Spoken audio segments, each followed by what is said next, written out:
Nobody planned to fight a 5-month battle inside a 50-square-mile forest on the German border.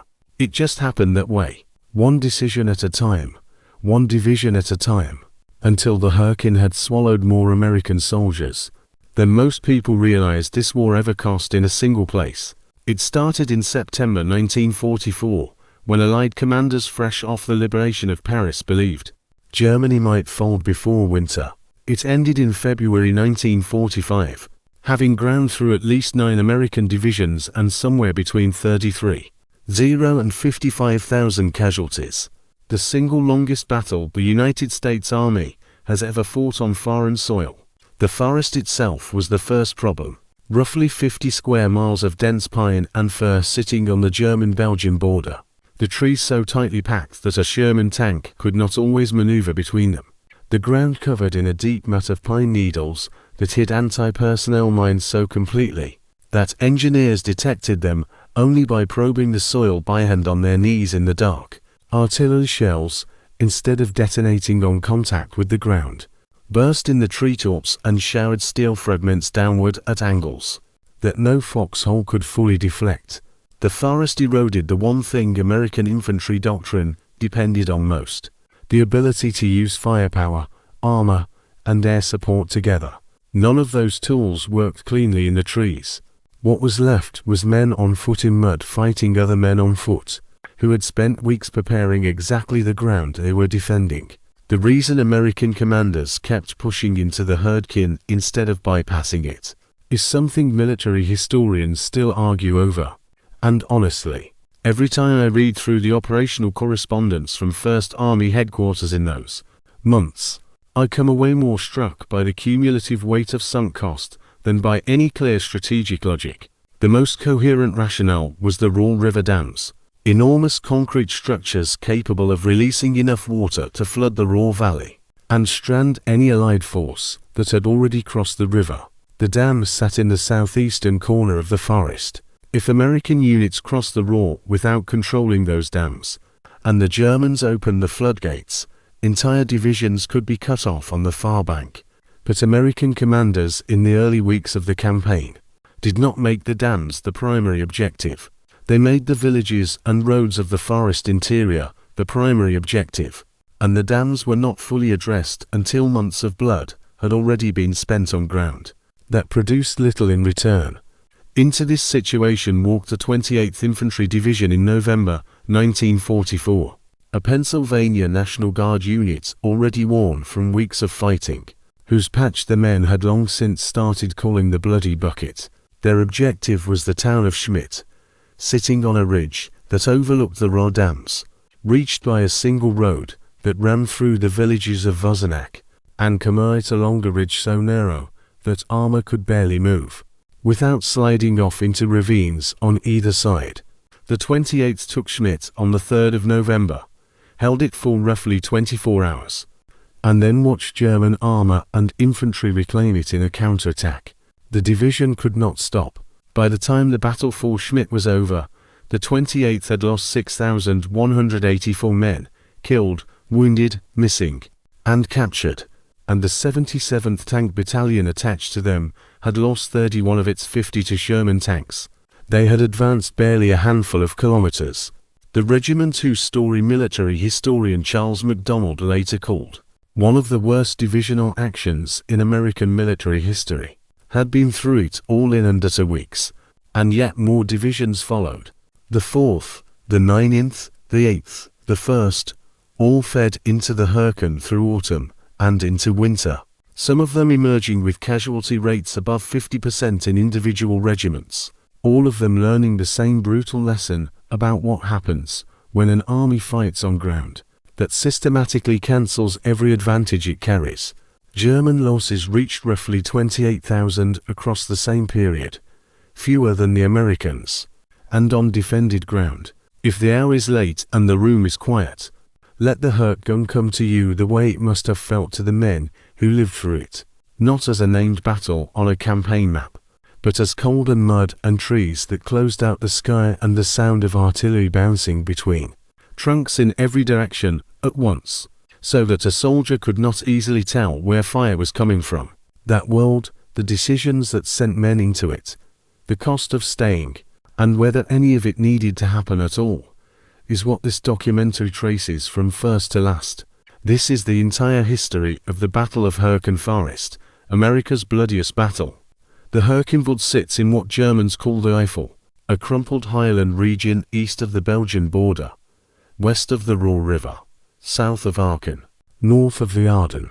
Roughly 140 kilometers of dense conifer plantation, ravines, creeks, and fire breaks. On a topographical map, it looks like a manageable obstacle. An analyst mapping the area could look at the road network, sparse but present, and conclude that an infantry division with tank support and air cover could push through it in a week. That analyst would be wrong. Not because the maps were inaccurate, because maps don't tell you what it feels like to walk into a forest, where every trail junction has been pre-registered by artillery, where every creek crossing is a potential killing ground, where the trees themselves become weapons when shells detonate in their canopy. Maps describe the land. They don't describe what the land does to an army. By the middle of September 1944, the Allied pursuit of the German army across France had produced something very close to euphoria. At the senior command level, the German Army Group B had been battered at Feiletz in August, was streaming east in disorder. And American intelligence summaries, the very people who had correctly assessed the Hürtgen's dangers, was simultaneously filing optimistic estimates that the war could be over by Christmas. Both assessments sat in the same filing system. One was acted upon, one was shelved. The Oberkommando die Wehrmacht's own war diary for this period shows German forces in genuine deep distress, retreating, regrouping, pulling back to what they called the West Wall. The Americans read this as collapse. The Germans were reading it as a strategic withdrawal to prepared positions. Let me be specific about what those positions were. The West Wall, the Siegfrieded Line to Allied planners, was not a line in any conventional sense. It was a defensive belt constructed between 1936 and 1939 under Organization Todt, comprising approximately 18,000 individual fortifications stretched across roughly 630 kilometers. In the Hürtgen sector specifically, German engineers had concentrated an unusually dense network of concrete bunkers, panzer, dragon's teeth anti-tank obstacles, barbed wire entanglements, and pre-surveyed artillery targets. The Americans knew this. They had captured detailed West Wall blueprints in 1940 after the fall of France. Those blueprints were translated. They sat in files. They did not become the foundation of assault planning in September 1944. The initial American rationale for entering the Hürtgen wasn't even a desire to take it.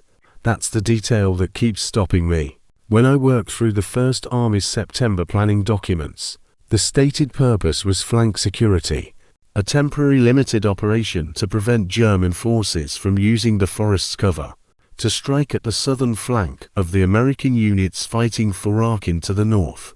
It was framed as a secondary bounded maneuver. There was no defined termination condition. Nobody appears to have asked, what happens if we go in and can't come out quickly? What's the criteria for stopping? That missing question would cost America tens of thousands of men over the next 88 days. The geography needs to be understood in 3 dimensions, not 2. The Kall River cuts through the Hürtgen's southern sector in a gorge that drops approximately 90 meters. In a distance of less than 1 kilometer, the Kall Trail, a narrow mule path of medieval origin, runs along the gorge's edge before descending in a series of hairpin switchbacks to the valley floor. On a standard US Army map sheet, the topographic contour lines showing this descent are visible. The gradient angle they describe is calculable. And yet, American planners would later designate the Kall Trail as a primary supply and evacuation route for armored and mechanized units, a decision that required exactly the kind of vehicle clearance calculation that nobody appears to have performed. The Sherman tank is 2.5 meters wide. The Kall Trail's narrowest sections are approximately 3.5 meters. The switchback radius is incompatible with a 3.3-ton vehicle. The math was available. It wasn't done. The Germans defending the Hürtgen in September 1944 were by any conventional assessment weak. The two divisions initially responsible for the sector, the 275th and 353rd Infantry Divisions, together fielded approximately 5,000 men, of whom 1,000 were held in reserve. They had limited artillery and no tanks. American forces opposing them had substantial numerical advantages, armor, and the theoretical backing of Allied air superiority. In open country, this matchup would have been settled in days. But the Hürtgen isn't open country, and its defenders weren't relying on manpower. They were relying on the forest. The terrain was, in the Germans' calculation, worth more than an extra division. Tree bursts. This is the detail that separates the Hürtgen from almost every other battle in the Western campaign, and it demands a technical explanation rather than a poetic one. When a German artillery shell, most commonly fired from a 105mm or 150mm howitzer, strikes the dense conifer canopy above American positions rather than the ground, it detonates at approximately 6 to 12 meters above the earth. The standard fragmentation pattern of an artillery shell detonating on impact is a roughly hemispherical cone spreading outward and upward from the point of explosion. A shell bursting in a tree canopy produces something different. A downward angled elongated oval of flying metal and wood debris approximately 40 meters in diameter, directed at the ground at the men below. A soldier in a properly dug foxhole is in open terrain largely protected from ground-level detonations. In the Hürtgen, that same foxhole offered almost no overhead protection whatsoever. The forest had turned the most basic survival technique of modern infantry, dig-in, into a liability. American units would eventually learn to construct log and earth overhead cover for their positions, but this required days of construction under fire, and the materials and techniques weren't standardized at the beginning of the campaign. Men died learning that lesson. On the 12th of September 1944, elements of the 3rd Armored Division pushed their first vehicles to the edge of the Hürtgenwald, near the village of Rott. This is sometimes given as the campaign's opening moment, though some accounts state the formal beginning to the 19th. What the Divisional War Diary records for these early days is modest in ambition, and immediately frustrated in execution. 3 Sherman tanks attempted to move through a forest firebreak and were blocked within minutes by felled trees and a pre-positioned minefield. The crews backed out. The entry into the Hürtgen was over before it began. For that day, what strikes me about this moment, this almost comically small beginning, is that it contained in miniature every lesson. The campaign would spend 88 days relearning at catastrophic cost. Felled trees, mines, blocked advance, withdrawal. It was all there on day one. The forest announced itself and the decision was made to go back in. What finally happened in the Hürtgen wasn't the result of bad soldiers. This needs to be stated clearly, and it needs to be stated early. The men who entered this forest from the 9th Infantry Division in September, through a succession of battered and replaced divisions across autumn and winter, were by the standards of any army in any era professional, brave and well-trained. Their equipment was among the best in the world. Their air power was effectively unmatched. Their logistics in most theaters of the war was a genuine force multiplier. None of it mattered in 140 kilometers of German-occupied conifer forest, because the forest absorbed every advantage and returned none. The Tain assessment of September 1944 was right. The battle that followed was a systematic demonstration of what happens when correct intelligence is subordinated to operational momentum. The Hürtgen Forest didn't win, but the forest made sure no one else did either. Chapter 2. The Westfall was never dead. There is a construction specification sheet I want you to picture. It was drawn up in 1938, 6 years before any American soldier walked into the Hürtgen Forest, by an organization-taught engineer, whose name we don't have in an office.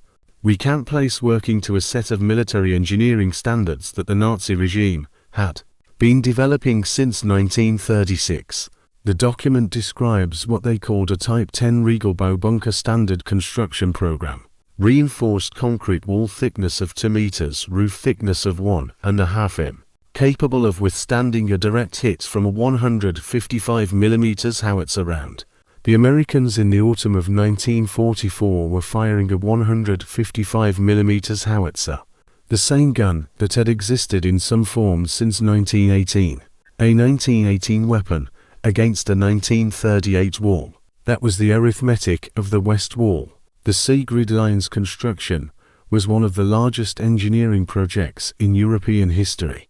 Up to that point, over approximately 3 years, Organization Top deployed somewhere in the region of 100,000 workers across a 630 kilometers front. What they built was not a wall in the conventional sense. The romantic image of a continuous concrete barrier is misleading. What they built was a system, overlapping fields of fire, interlocking defensive positions, concrete bunkers sited to cover each other's blind spots, and anti-tank obstacles designed, not to stop armored vehicles outright, but to channel them. The dragon's teeth, those truncated concrete pyramids that became almost iconic in wartime photography, were not stopping devices, they were direction signs. They pointed Allied tanks toward the ground that German anti-tank guns and panzer teams were already covering. I want to spend a moment on the bunkers themselves, because the technical detail matters enormously to understanding why American artillery was so spectacularly ineffective in the Hürtgen. A Type 10 Regal bunker contained approximately 78 meters of reinforced concrete, somewhere close to 195 metric tons of material per structure, with approximately 1,200 prepared positions in the Hürtgen sector alone, a figure that emerges from post-war examination of German Army Group B records, and which is substantially higher than the 200 that American intelligence estimated before the battle. The Germans had embedded an almost incomprehensible quantity of hardened infrastructure into the forest. During the month of October 1944, United States 1st Army Artillery fired more than 40,000 rounds into the Hürtgen sector. Post-battle damage assessment found structural penetration in fewer than 3% of identified bunker positions. Fewer than 3%. The math from that failure is grim. Approximately 1,330 shells fired for every bunker destroyed or rendered inoperable. Here is the thing about the dragon's teeth that the history books often smooth over. They weren't a failure of German engineering imagination. They were a success of it. The Germans understood before the war that they couldn't build a wall strong enough to stop every Allied tank indefinitely. That wasn't the point. The point was navigation. Faced with an impossible field of concrete obstacles, Allied tank commanders would instinctively look for gaps, for roads, for prepared approaches. And those approaches, every one of them, had been mapped, ranged, and registered by German artillery and anti-tank units long before a single Allied vehicle arrived. The obstacles didn't stop the armor. They herded it into killing grounds that had been waiting since 1938. The German defensive tactic in the forest built on this infrastructure through a concept called the Vedation's Nest, resistance nest, rather than attempting to hold a continuous line across 140 kilometers of forest, an impossible task even with unlimited troops.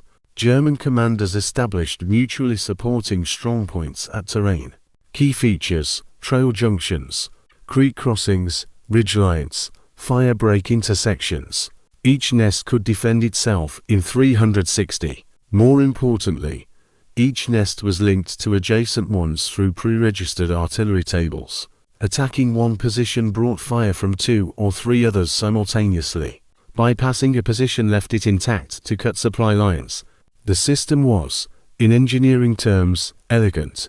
It required relatively few men to operate. It used the terrain as its primary weapon, and it was almost perfectly suited to the specific geography of the Hurtgen. The Americans didn't have a doctrine ready to defeat it, because they hadn't seriously expected to fight in terrain like this.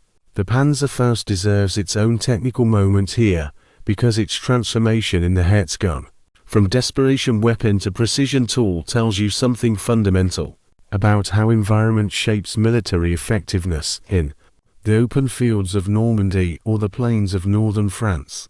The Panzerfaust, a single-shot disposable anti-tank rocket launcher, required a German infantryman to expose himself at close range to a tank that had its full crew and field of view intact. The effective range was 60 meters. The optimal range for a sure kill was closer to 30.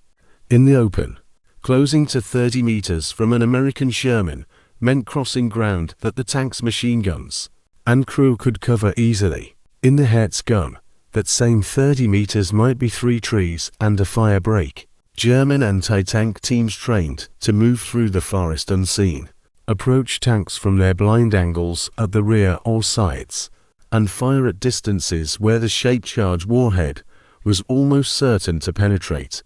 The weapon hadn't changed. The terrain had made it devastating.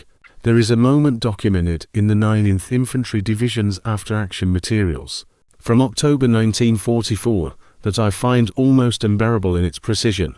An engineer company from the division identifies at Brook Stand, a circular concrete one-man fighting position, low to the ground with a ring mount for a machine gun, and a 180 field of fire covering a specific forest fire break. The position has been cited by the German engineers, who built it so that it cannot be approached from the front without crossing open ground.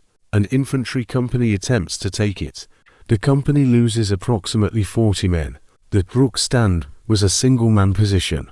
The asymmetry in that exchange is almost absurd, except that it happened, and it happened repeatedly. One man, one concrete ring, one pre-arranged field of fire. There is also the artillery pre-registration problem, which is both technical and philosophical, and which defined the rhythm of killing in the Hürtgen more than any other single factor. The German concept was called Sperrfeuerzone, barrage fire zone. German artillery and mortar crews had calculated firing solutions for every clearing, trail junction, stream crossing, and fire break in the Hürtgen before September 1944. A German forward observer didn't need to see American troops. He needed to see that Americans were entering a sector. He called a grid reference, a number he already had on a prepared table, and shells arrived within 90 seconds. American call for fire procedure in 1944 required a 4 to 7 minute process. Forward observer identification mission type order registration rounds. Adjustment effect against a system that had already done all that work in peacetime. The Americans were consistently losing 3 to 5 minutes of the kill chain every time the artillery exchanged. 3 to 5 minutes is a very long time in the forest. What strikes me sitting with these technical details is that none of this was hidden information. The Allies had captured Westfall construction blueprints in 1940. They had examined the fortifications at length. They had in some cases published analyses of German defensive engineering in military journals. The documents existed, the knowledge existed, and yet the operational planning that sent the First Army into the Hürtgen in September 1944 appears to have been constructed with only a partial appreciation of what those fortifications actually meant in practice, of what it would take in men and material to reduce positions built to survive the weapons available to the attackers. The West Wall wasn't a surprise. It was a problem that was assessed, categorized, and then somewhat optimistically set aside. The forest collected payment for that optimism in the currency it preferred. By the time the 9th Infantry Division's initial engagements concluded in October, the ratio of American effort to German structure was becoming undeniable. Tens of thousands of rounds expended, 4,500 men lost, approximately 3,000 yards gained. The bunkers had not crumbled. The Vedationsnester had not been eliminated. The forest had absorbed an army's worth of firepower and given up a strip of ground, roughly the width of a small city block. The West Wall had been declared dead by Allied propaganda in September, when German forces were streaming back toward the Rhine, and the war appeared to be almost over. It wasn't dead. It had been waiting into meters of reinforced concrete, in prearranged artillery tables. in single-man fighting pits covering forest fire breaks for exactly the kind of attritional battle that the Americans had now almost accidentally agreed to fight. Chapter 3. The Old Reliables Walk into the Dark. The 9th Infantry Division was called the Old Reliables. They'd earned it. North Africa, Sicily, Normandy. They were one of the most combat-experienced American divisions in Europe by the autumn of 1944. These weren't green troops stumbling toward a difficult assignment. They were professionals who'd already survived some of the hardest fighting of the war. And on the 19th of September, 1944, they walked into the Hürtgen Forest and began to disappear. Not dramatically, not in a single catastrophic engagement. They disappeared incrementally, company by company, the way a formation loses itself when the terrain systematically removes everything that makes a modern army effective: communications, combined arms coordination, the ability to see the enemy and be seen by your own forces. The first warning came on the 16th of September, 3 days before the formal battle start date, when the 47th Infantry Regiment captured the small village of Schmidt, on the northern edge of the forest with almost no resistance. The Divisional War Diary records this as a smooth penetration. At division headquarters, that phrase seems to have produced a kind of optimism, an inference that the forest's interior would yield similarly. It's an understandable inference. It was wrong. Schmidt sits at the forest's margin in territory that the German defenders considered expendable. The interior of the Hürtgen was a different calculation entirely. By the time the 39th and 60th Infantry Regiments pushed toward the village of Schmidt, they found ground that had been prepared for exactly the kind of fight that forest geography made possible, and they found it unprepared for what that meant. The radio communications failure is a detail that the standard battle histories mention briefly and move past, but I think it deserves more attention because it explains so much of what followed. The standard company-level radio of the American Army in 1944 was the SCR-300, a backpack transceiver with a stated effective range of approximately 3 miles in open terrain. In dense conifer forest, particularly in the Eifel's wet autumn conditions, that range collapsed. Moisture in the tree canopy scattered the FM frequency signals. Trunk density degraded transmissions. In documented cases from the 9th Division sector, effective communication range dropped to a few hundred yards, less than the width of the positions a company was trying to coordinate. Companies that were supposed to be operating in mutual support could not reliably communicate with each other. Battalions lost touch with their companies. The command net that a modern army depends on to maintain situational awareness and direct combined arms fire simply stopped working. And in the absence of radio, the 9th Division was running messages by foot on trails that were covered by German mortar fire. The American Army of 1944 was fighting a 20th century war with 19th century communications, not by choice, but because the forest hadn't made their technology. Wire communications, physically laying field telephone cable, became the preferred alternative, but it required a wire team to physically string cable through terrain under fire, a process that typically took 6 to 8 hours per circuit. 6 to 8 hours to establish a telephone line in a battle, where the tactical situation was changing in minutes. And wire once laid was fragile. A single mortar round near a cable run could sever communications for an entire sector. The Germans knew where the cable was likely to run along trails, creek banks, fire breaks, because those were the only routes available. Pre-registered fire on those routes wasn't just killing soldiers. It was systematically destroying the 9th Division's nervous system. On the 5th of October, the 39th and 60th Regiments attacked towards Schmidt, while the 47th held a defensive line. What happened over the next 11 days has been described in various histories as heavy fighting, which is accurate but insufficient. The Mona-Duran Road was cut quickly, a genuine tactical success. Then both regiments hit the prepared German positions, and the tempo changed entirely. The 2nd Battalion of the 60th was reduced to roughly a third of its strength after the first day. The 39th was halted at the Weser Creek, a stream so minor it barely registers on topographical maps, where German machine gun teams had covered every possible crossing point with interlocking fire. Men were being cut down attempting to cross 3 meters of water. Not a river, a creek. I want to examine the Weisse for a moment because it's diagnostic. The creek isn't an obstacle in any conventional military sense. A trained soldier can jump across it in some places. But the German defensive design at Weisse didn't need the water to be wide. It needed it to be there. A linear feature that American units would instinctively approach perpendicular to, funneling them into the specific ground that German machine gun teams had already ranged. The creek was a signpost, not a barrier. It said, "Stand here in the open while we adjust our fire," and the 9th Division's men, responding with the training and courage they had, kept trying to cross it. 3 separate battalion-level assaults failed. The creek didn't defeat them. The pre-planned fire on the creek defeated them. By the 16th of October, the arithmetic had become impossible to ignore at division headquarters.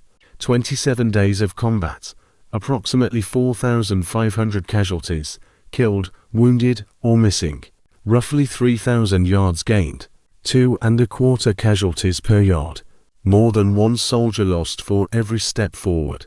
The 9th Infantry Division, the old reliables, veterans of 3 previous campaigns, was pulled from the line, spent. The 28th Infantry Division arrived to replace them. And here is the thing that I keep returning to. The thing that sits uncomfortably in the historical record. The plan the 28th Division received was substantially the same plan that the 9th had just failed to execute. Nobody appears to have looked at 4,500 casualties and 3,000 yards, and concluded that the plan itself needed replacement rather than the division. The medical dimensions of the 9th Division's engagement deserve a specific moment, because the after-action reports from the division's medical officer contain a source conflict that matters. The official casualty analysis attributed the majority of losses to indirect fire, mortar, and artillery, but the regimental chaplain's accounting for the same period, based on the wounds of men he attended personally, noted that more than half bore wounds consistent with close-range rifle fire and fragmentation at ground level, suggesting that a significant proportion of casualties came from close-contact fighting, rather than long-range shelling. These 2 documents are describing the same men and reaching different conclusions. The discrepancy isn't a matter of someone lying, it's a matter of observation position. The medical officer worked from casualty classifications, the chaplain worked from bodies, and the question of whether the primary killer was indirect fire or close combat was not a small question, because the answer pointed toward entirely different corrective doctrines.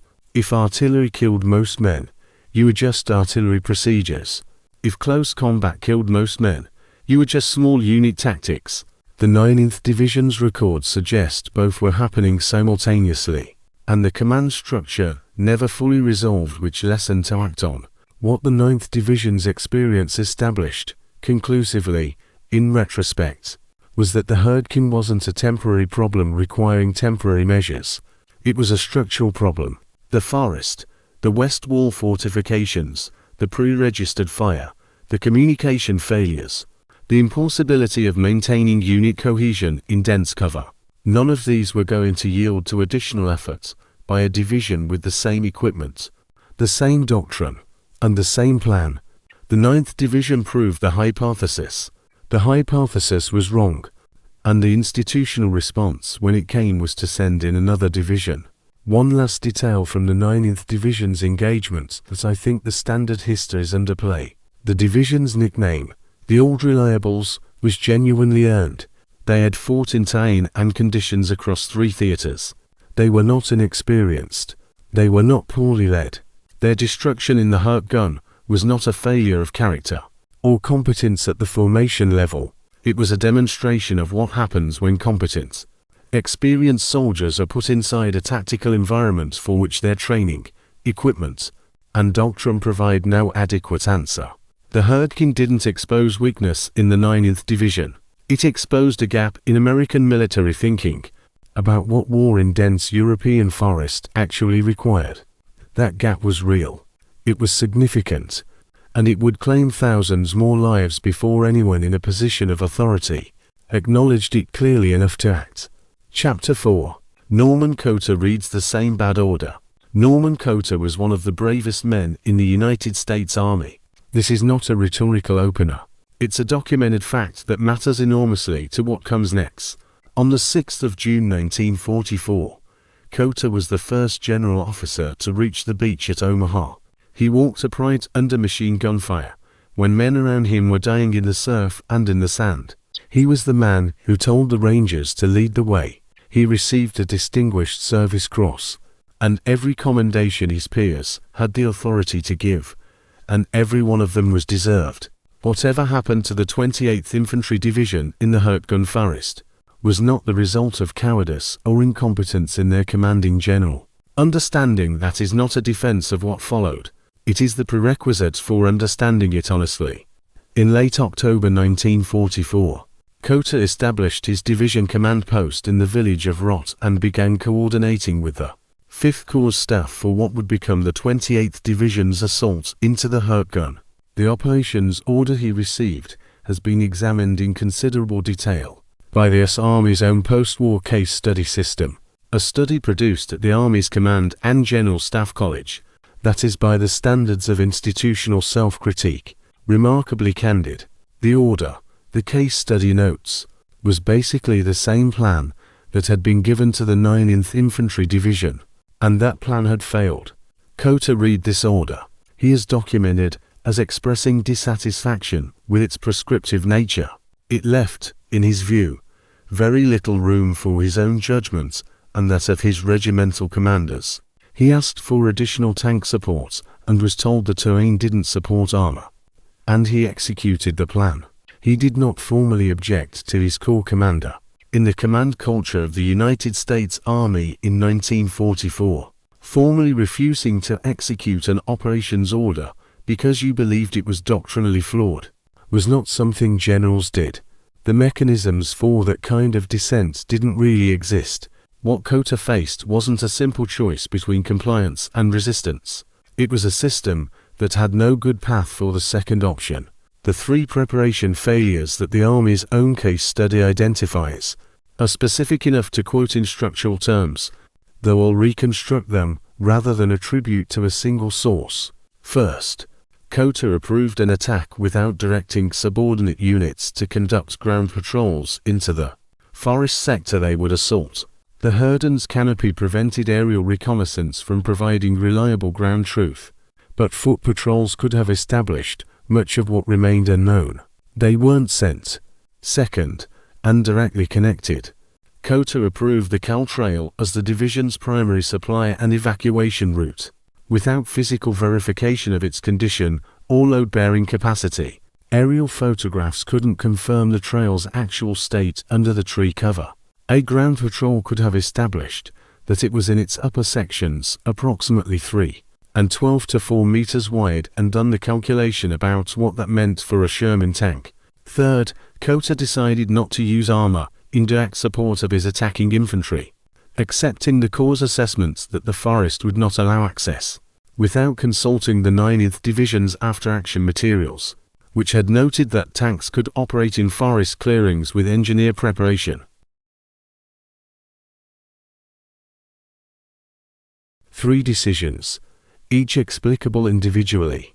Together, they sent a division into the Hürtgen with no intelligence, no armor, and a supply route that was untested and theoretically incompatible with the vehicles that would need to use it. The 28th Infantry Division, a Pennsylvania National Guard formation with the Keystone shoulder patch, that German troops would come to nickname the Bloody Bucket for reasons that would become horribly appropriate, began its attack on the 2nd of November, 1944. The defenders had been expecting it. German tactical intelligence in the Hürtgen was throughout the campaign substantially better than American accounts have traditionally acknowledged, partly because the forest itself restricted American movement in ways that were predictable and observable. The 109th Infantry Regiment assigned to clear woods north of the village of Jamita was halted almost immediately within roughly 300 yards of its start line by a minefield that hadn't appeared on any American map. The German designation for that minefield, recovered from captured documents, was Zau, wild pig. It had been in place long enough to have a name. The regiment dug in where it had been stopped and largely stayed there for the duration of the battle. That first day's 300 yards represented roughly all the ground the 109th would take.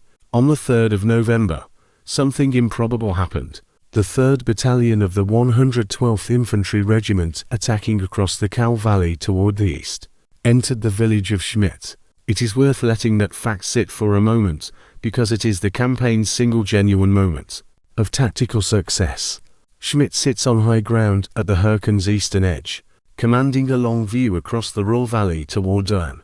For approximately 36 hours, American soldiers stood on the ground that the entire campaign was theoretically designed to reach. They could see on a clear day 12 miles east of the Ruhr River they'd been bleeding toward 4 weeks.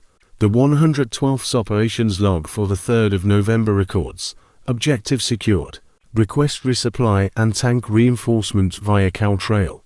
The response log 6 minutes later: resupply in process, Kall Trail currently obstructed, estimated clearance 0600 tomorrow. The Kall Trail's failure was not bad luck. It was arithmetic that had never been performed.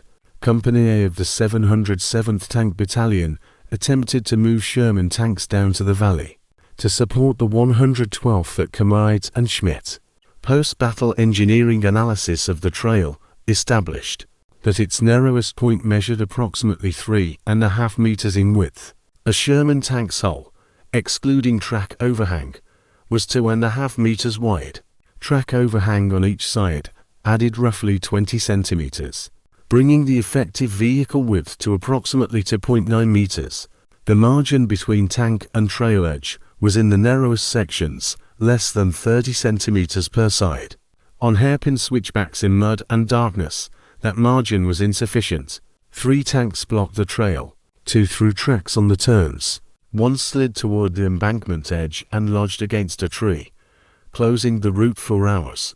Of 8 Shermans committed, 3 eventually reached the valley. The men at Schmidt and Kamides waited for armor that was shedding its tracks 3 kilometers behind them. At dawn on the 4th of November, the 116th Panzer Division attacked Schmidt from the east. The German armored counterattack employed a technique documented in their own regimental records: a rolling Panzerkeil armored wedge in which each tank advanced under direct covering fire from the one behind it, with infantry moving within the shadows of the holes, against a battalion that had no anti-tank guns. Kota had retained his tank destroyer units in the rear as artillery augmentation. The Shermans that had made it across the Kall were outnumbered and isolated. The men of the 3rd Battalion used bazookas. They used them as they'd been trained to, getting close, targeting the weaker side armor, attempting to hold positions under artillery and direct fire simultaneously. They held for approximately 4 hours. Then the battalion began to fragment, individual soldiers and small groups starting to move west without orders. The cohesion breakdown that comes when a unit has absorbed more than it can absorb, and the command network is no longer functioning. The official report describes an ordered withdrawal. Survivor accounts collected by American military historians in the months after the battle suggest the order followed the movement rather than preceding it. What I find in the source conflict between the official divisional report and the survivor testimony isn't evidence of a cover-up. Exactly. It's evidence of something more institutional. The army in 1944 had a strong preference for actions being described in terms of decisions, rather than breakdowns. An ordered withdrawal is a command decision. A spontaneous dissolution is a failure. Both things happened at Schmidt, probably simultaneously. Some men withdrew on order, others moved before the order existed, and the report collapsed them into a single, tedious narrative. The distinction matters not because it changes the outcome, but because it changes the lesson. A unit that breaks under pressure needs different doctrinal response than a unit that receives an order to withdraw. The report chose the version that fit existing doctrine. quoted by every available account, did not collapse under the weight of what had happened to his division. He continued to command, continued to coordinate, continued to function as a general officer in an impossible situation. The case study on his performance is critical of his preparation decisions, and measured in its assessment of his command during the battle itself. What it cannot quite find a way to address is the question of what would have happened to a general officer who had stood in front of his corps commander in late October and said, "This plan failed when the 9th Division ran it. I won't execute it."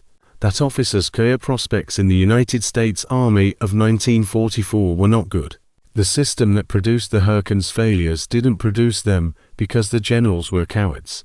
It produced them because it had built a culture that confused the execution of orders with the exercise of professional judgment, and it had no formal mechanism for distinguishing between them. Chapter 5. What the Kall Bridge Saw. I want to tell you about a man named Hurtgen. He was a German army doctor, Hauptmann, roughly equivalent to a captain, serving as a regimental medical officer in the Hurtgen sector in November 1944. His name doesn't appear in the major American histories of the campaign. He isn't part of the standard narrative, but what he did between the 7th and the 12th of November 1944 at a stone bridge over the Kall River, at the bottom of a ravine in the middle of the world's worst forest, is the most important thing that happened in the entire 88-day campaign. Not militarily, humanly. He walked toward the American line with a white cloth tied to his medical kit, and he called out in English, and an American medic walked out of the train to meet him. And then for 5 days both sides stopped. To understand what Hurtgen was walking toward, you need to understand what the Kall Valley had become by early November. The valley beneath the trail, the gorge that American planners had designated as a supply route without verifying its suitability, had effectively become an overflow zone for the catastrophe above it. Wounded men from both sides, unable to be evacuated up the blocked, contested trail, had been accumulating in the valley floor since the battle for Schmidt began. The terrain made organized evacuation nearly impossible. The trail that was the only route in and out was simultaneously a supply route, an artillery target, and an infiltration corridor for German infantry. Men who couldn't walk up that trail under those conditions stayed in the valley. A German regimental doctor's post-war affidavit, the primary source for this section of the story, and one of the more remarkable documents I've encountered in this research, describes a valley floor with more than 100 wounded men, some of whom had been lying in the open since the 2nd or the 3rd of November. The temperature was approximately 2 to 4 C. It had been raining. Hurtgen's approach to the American line on the 7th of November was by the strict standards of military law and command authority completely outside his sanctioned role. He had not received orders to negotiate a ceasefire. He had not consulted his regimental commander. He had assessed a medical situation, wounded men of both sides dying from cold and lack of treatment in a contested valley, and he had decided that the scale of the emergency exceeded the authority of any officer below general rank to address through normal channels, and that waiting for those channels to function would kill people who could be saved. He was right on both counts. The American medic who walked out to meet him was making the same calculation. From the other side of the train, to medical professionals, both of them operating outside their sanctioned authority, decided in 11 minutes of conversation to stop a war, at least in a valley approximately 2 kilometers long. What followed from the 7th to the 12th of November is documented in Hurtgen's affidavit, cross-referenced imperfectly with American medical evacuation records from the 28th Division. Medical personnel from both sides worked together at and around the Kall Bridge. German surgical teams treated American abdominal wounds that American field medics lacked the instruments or training to address. American medics administered morphine to German wounded who hadn't received any. The specifics of who treated whom and what procedures were performed are better attested in the German affidavit than in the American records, partly because the ceasefire appears nowhere in the 28th Division's official war diary. It was administratively invisible to the American command structure while it was happening. Men were being saved in a valley and the paperwork above them knew nothing about it. The medical urgency of the situation was not primarily a question of wound severity, though severity was everywhere. It was a question of thermodynamics. At 2 to 4 C, with frequent rain and no overhead shelter on the valley floor, the onset of clinically significant hypothermia in a wounded, immobile man begins within approximately 45 to 90 minutes. An abdominal wound that a trained surgeon can address with reasonable survival expectation. If the patient reaches the operating table within 2 hours of injury becomes almost certainly fatal, once core body temperature has dropped sufficiently to compromise cardiovascular function. The men in the Kall Valley had many of them been in the cold 4 days. What Hurtgen and his American counterparts were fighting was not primarily infection or blood loss. They were fighting ambient temperature. The ceasefire was a race against the cold, and they knew it. The source conflict and the Cowbridge ceasefire is one of the more poignant archival problems I've encountered in this research. Hurtgen's affidavit states that several hundred wounded men of both sides were evacuated during the 5-day truce. American medical evacuation records for the 28th Division during the period of the 7th through 12th of November account for 156 wounded processed through the Kall sector. The German figure several hundred is unverified and cannot be cross-checked against comparable records, most of which were either destroyed or not accessible in a form that permits direct comparison. 156 and several hundred cannot be fully reconciled. Both are probably partially right. The Americans counting only their own, Hurtgen counting everyone he personally arranged to move. The gap between the numbers isn't a lie on either side. It's the gap between 2 men's views of the same valley from opposite ends. On the 12th of November, an American artillery battery resumed fire on the German side of the Kall at approximately 8 o'clock in the morning. Whether this was a deliberate termination of the informal arrangement, or simply the resumption of a fire mission that had been planned before the ceasefire began, and was never formally suspended because no one above the medical officer level knew the ceasefire existed, is not clear from any available document. Hurtgen's affidavit records only that the firing resumed and we returned to our positions. 5 words, the most economical possible description of the ending of something extraordinary. I find myself lingering on the administrative invisibility of this ceasefire in the American record. It doesn't appear in the war diary. It doesn't appear in core records.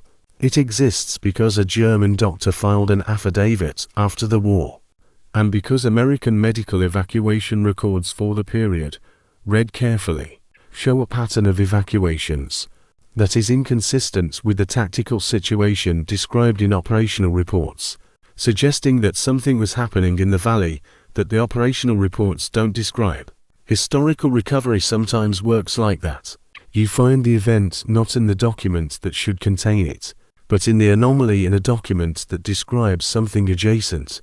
The Cowbridge ceasefire is recoverable only because several different kinds of incomplete records lined up together produce an outline of something real. The 28th Infantry Division's casualty report for the period of the 2nd through 18th of November, 1944 records 6,184 total losses, killed, wounded, missing, and captured. That figure represents approximately 44% of the division's effective strength. In 16 days, a full American infantry division was reduced to a little over half of itself.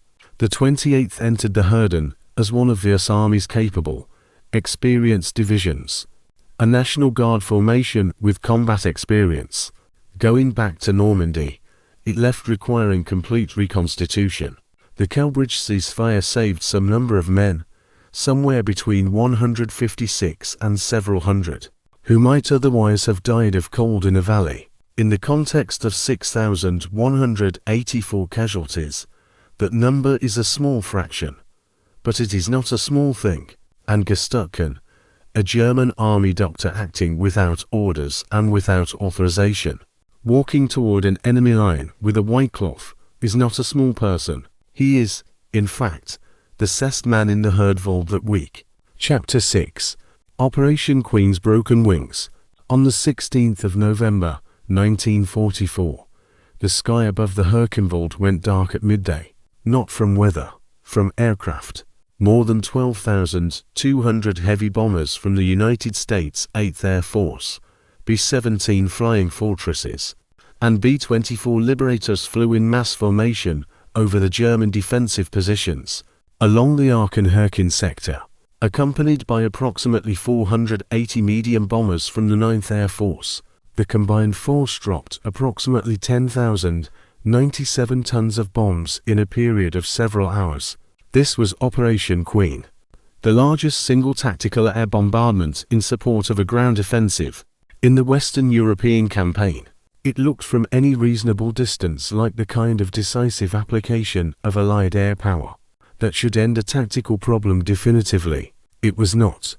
The number 97 tons is worth holding for a moment before we discuss what it did and didn't accomplish, because the sheer scale of it represents something about how American military thinking approached the problem of the Westfall. If the problem was German defensive strength, the solution was overwhelm.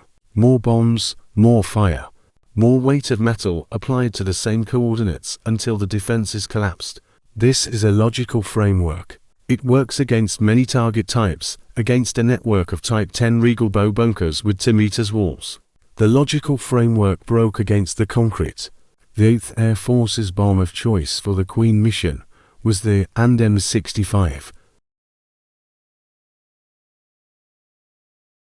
a 1,000-pound general-purpose weapon with high explosive fill, effective against exposed troops, light field fortifications, rail yards, and rolling stock against a concrete structure designed to survive a 155 mm howitzer strike.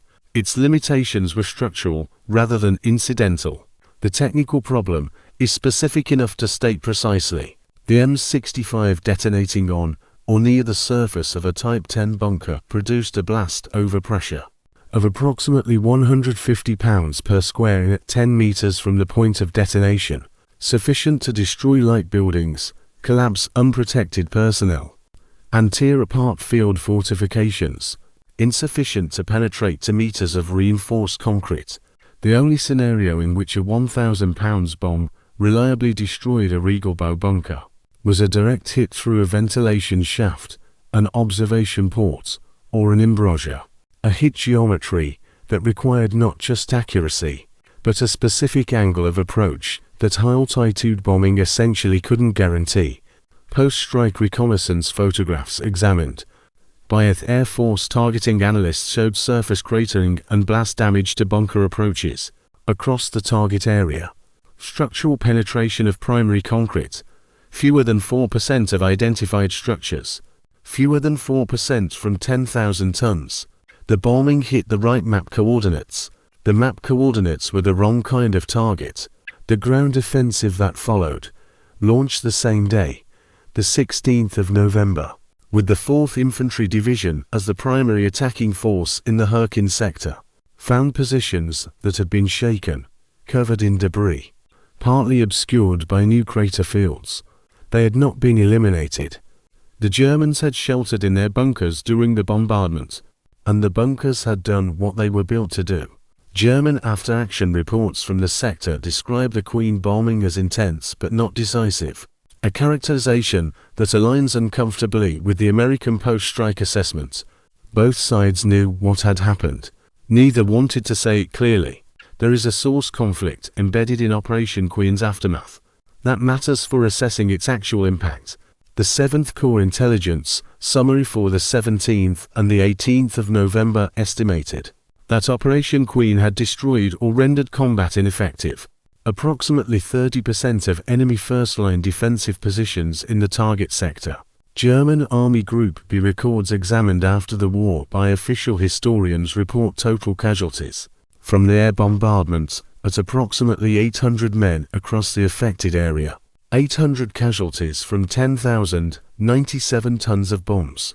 The American estimate of 30% defensive degradation and the German accounting of 800 casualties cannot both be right, because 800 meant significant real documented losses. represents a fraction of the degradation that 30% effectiveness would imply. What the American intelligence summary was measuring wasn't effectiveness against bunkers. It was apparently estimating a percentage from the observable physical damage to the landscape around the bunkers.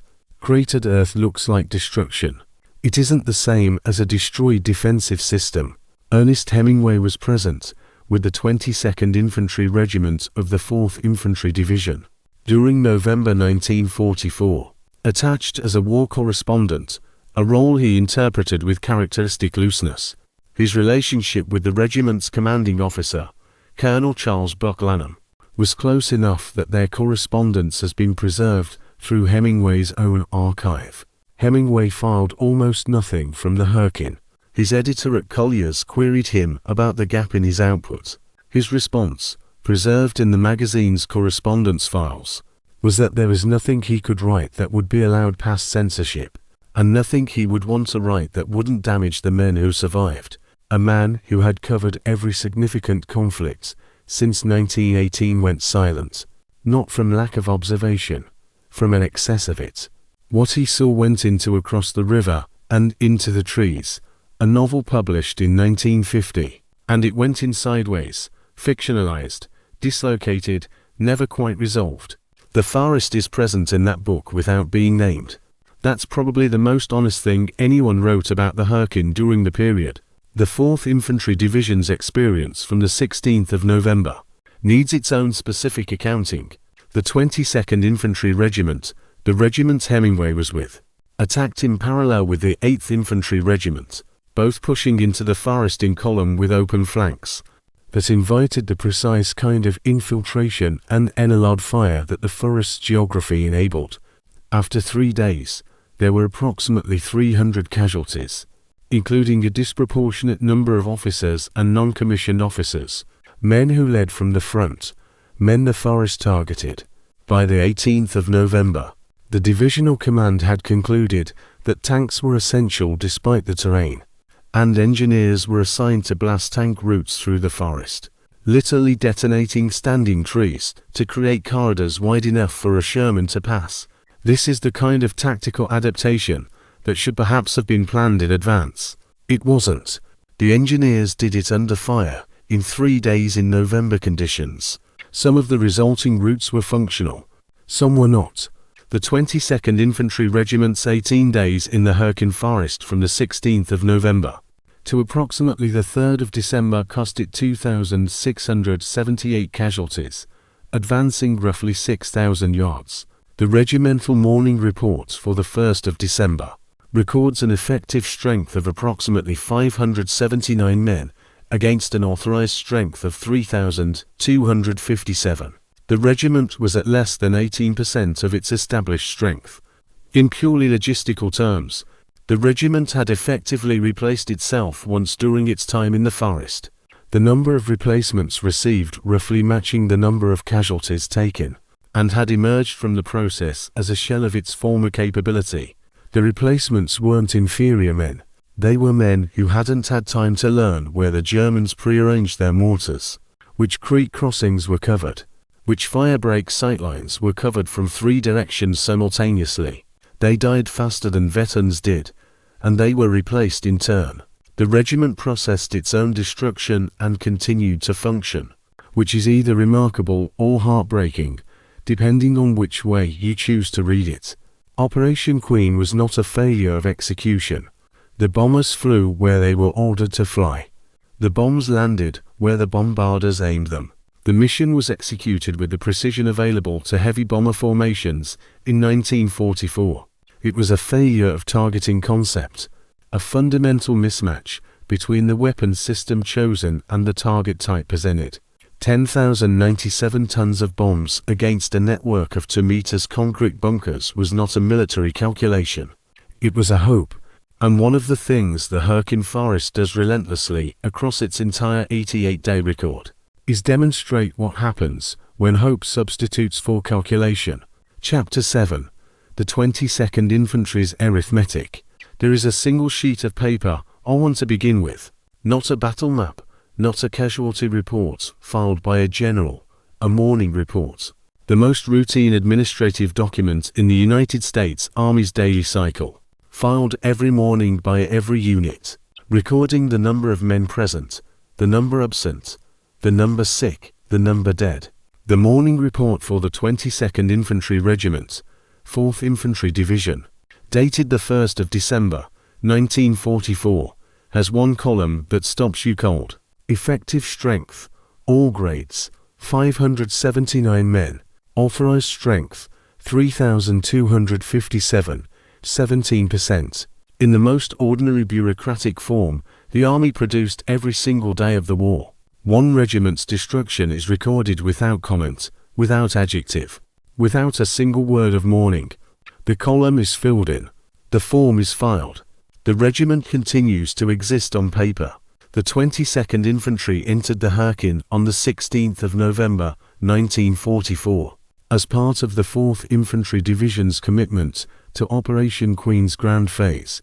Two regiments attacked in parallel columns, the 8th along the northern edge of the forest, the 22nd further south, both pushing through dense conifer toward the village of Hurtgen and the Rower beyond. The open flanks that this parallel advance created were not an oversight. They were an accepted risk, or at least they were treated as one. The forest geometry made flank security almost impossible in any conventional sense, because the flanks were simply more forest, more pre-sighted machine gun positions, more registered mortar targets, more ground that the Germans had occupied and studied for months. Before the 1st American Regiment arrived, what looked like parallel columns advancing on a map was on the ground to formations, moving through a landscape that had been turned meter by meter into an interconnected fire system. Colonel Charles Bucklam commanded the 22nd Infantry throughout its 18 days in the Hurtgen. The regiment's operations logs from this period are meticulous. The daily entries record not just positions and casualties, but the quality and character of resistance, the specific problems that emerged hour by hour. What they show, read in sequence, is a progressive degradation that is not dramatic, but is relentless. Day 1, significant casualties, multiple officers among them. Day 3, the 2nd Battalion reduced below effective strength for independent operations. Day 5, the regiment requests additional engineer support to clear trail junctions of booby traps and mines. The request is approved, but the engineers take 48 hours to arrive. Day 7, a company-level counterattack by German forces described in the log as unexpected in force and direction. Unexpected because the communications network that should have provided warning of German movements through the forest had by that point been partially destroyed by German fire on the wire teams laying it. The replacement pipeline feeding the 22nd Infantry during this period is one of the harder things to look at directly. The 4th Division's personnel records show roughly the same number of replacements received by the regiment as total casualties taken, meaning the unit essentially replaced its own losses in real time while continuing to fight. What those numbers don't show is the experience asymmetry this created. A replacement soldier arriving at the 22nd Assembly Area in late November 1944 came from the replacement depot, the repel where he had received a rifle, a helmet, a unit assignment slip, and a truck ride to the edge of a forest. He didn't know which fire breaks were covered by German pre-registered fire.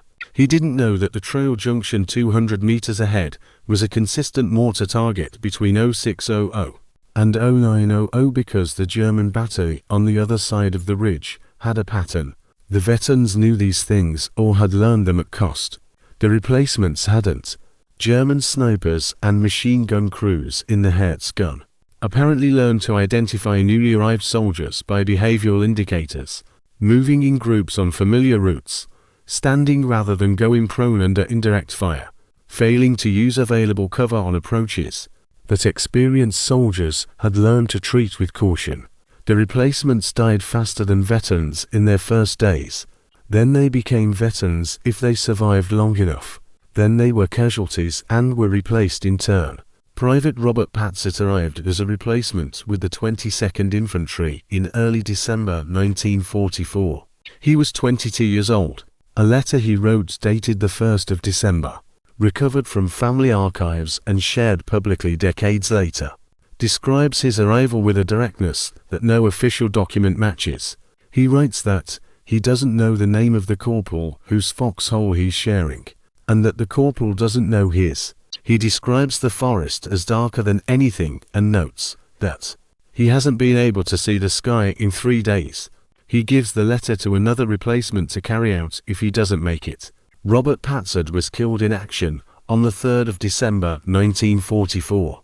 The replacement who carried the letter made it out. He kept it for 60 years. There is a specificity in that letter. The unnamed corporal, the invisible sky, the completely matter-of-fact acknowledgement that he might not survive to mail it, that no official document about the Hurtgen contains. The morning reports record 579. They don't record the darkness and the shared foxhole and the name that nobody knew. The regimental chaplain's report for December 1944 contains a passage that the standard histories move past, but I think deserves to be read carefully. The chaplain notes that he has administered last rites to a number of men, whose dog tags were the only identification available, and that in several cases, he could not determine the unit assignment at time of death. They were replacements, he writes. The paperwork hadn't caught up. This is not a minor administrative glitch. This is the replacement system's most fundamental failure made visible. Men died in the service of a regiment they were never officially part of. The personnel records show the regiment received replacements and the regiment suffered casualties. But the two sets of numbers don't align cleanly, because the transition between arriving replacement and killed in action sometimes happened before the paperwork cleared. They were casualties of a unit that didn't yet know their names. The army recorded them eventually, but the gap between when they died and when they were counted is a small, precise measurement of what the individual replacement doctrine cost at its most granular level. The ammunition expenditure figures for the 22nd Infantry's 18-day engagement were recorded in the regimental supply logs, and they produce a ratio that is difficult to read without slowing down. 847,000 rifle and carbine rounds, 62,000 rounds of 30 caliber machine gun ammunition, 28,000 mortar rounds, approximately 2,678 casualties inflicted on the regiment. Against that, German records for the equivalent sector during the equivalent period show approximately 1,400 German casualties. That ratio, roughly 600 small arms rounds per German casualty, is not a criticism of the soldiers firing those rounds. It reflects the defensive geometry of the Hurtgen. Men firing at positions they could hear, but often couldn't see clearly, at machine gun nests that were protected by concrete and tree cover, at a prepared defensive system that absorbed fire and returned it from angles the attackers couldn't fully track. The ammunition was expended. The defensive system remained functional. Ernest Hemingway wrote almost nothing from the Hurtgen.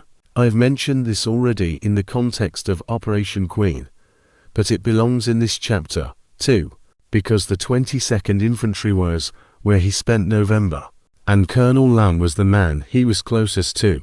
In a letter Lamb wrote to his wife in late November, a letter preserved through Hemingway's correspondence, and shared in his archive at the Kennedy Library, Lanham writes, "I am not the same man who left you. I am not sure I am a man at all anymore." The letter is not precisely dated internally, but references within it place it somewhere between the 22nd and the 28th of November.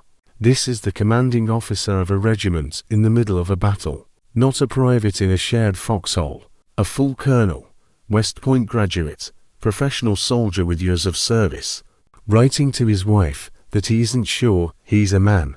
The Hurtgen did that to the 22nd Infantry's commander while he was still commanding. That detail doesn't appear in the regiment's morning reports. By the time the 22nd Infantry was pulled from the Hurtgen line, the regiment had spent more than a month in the forest, had replaced its losses once over, and had produced the most quietly devastating administrative documents of the campaign.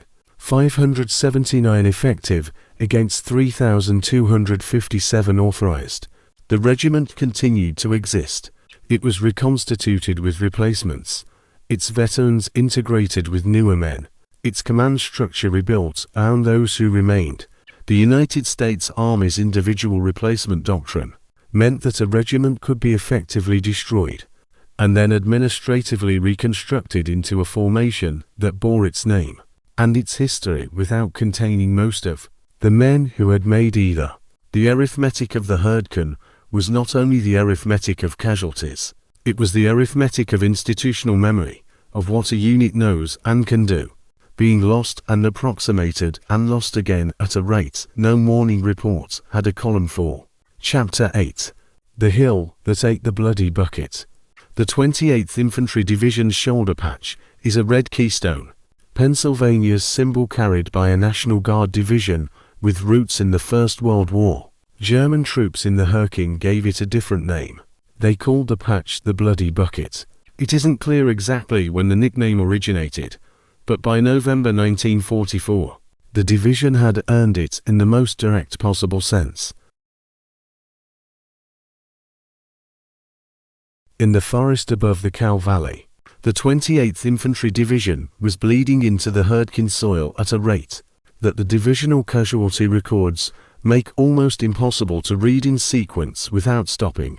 6,184 total losses in 16 days. 386 men per day.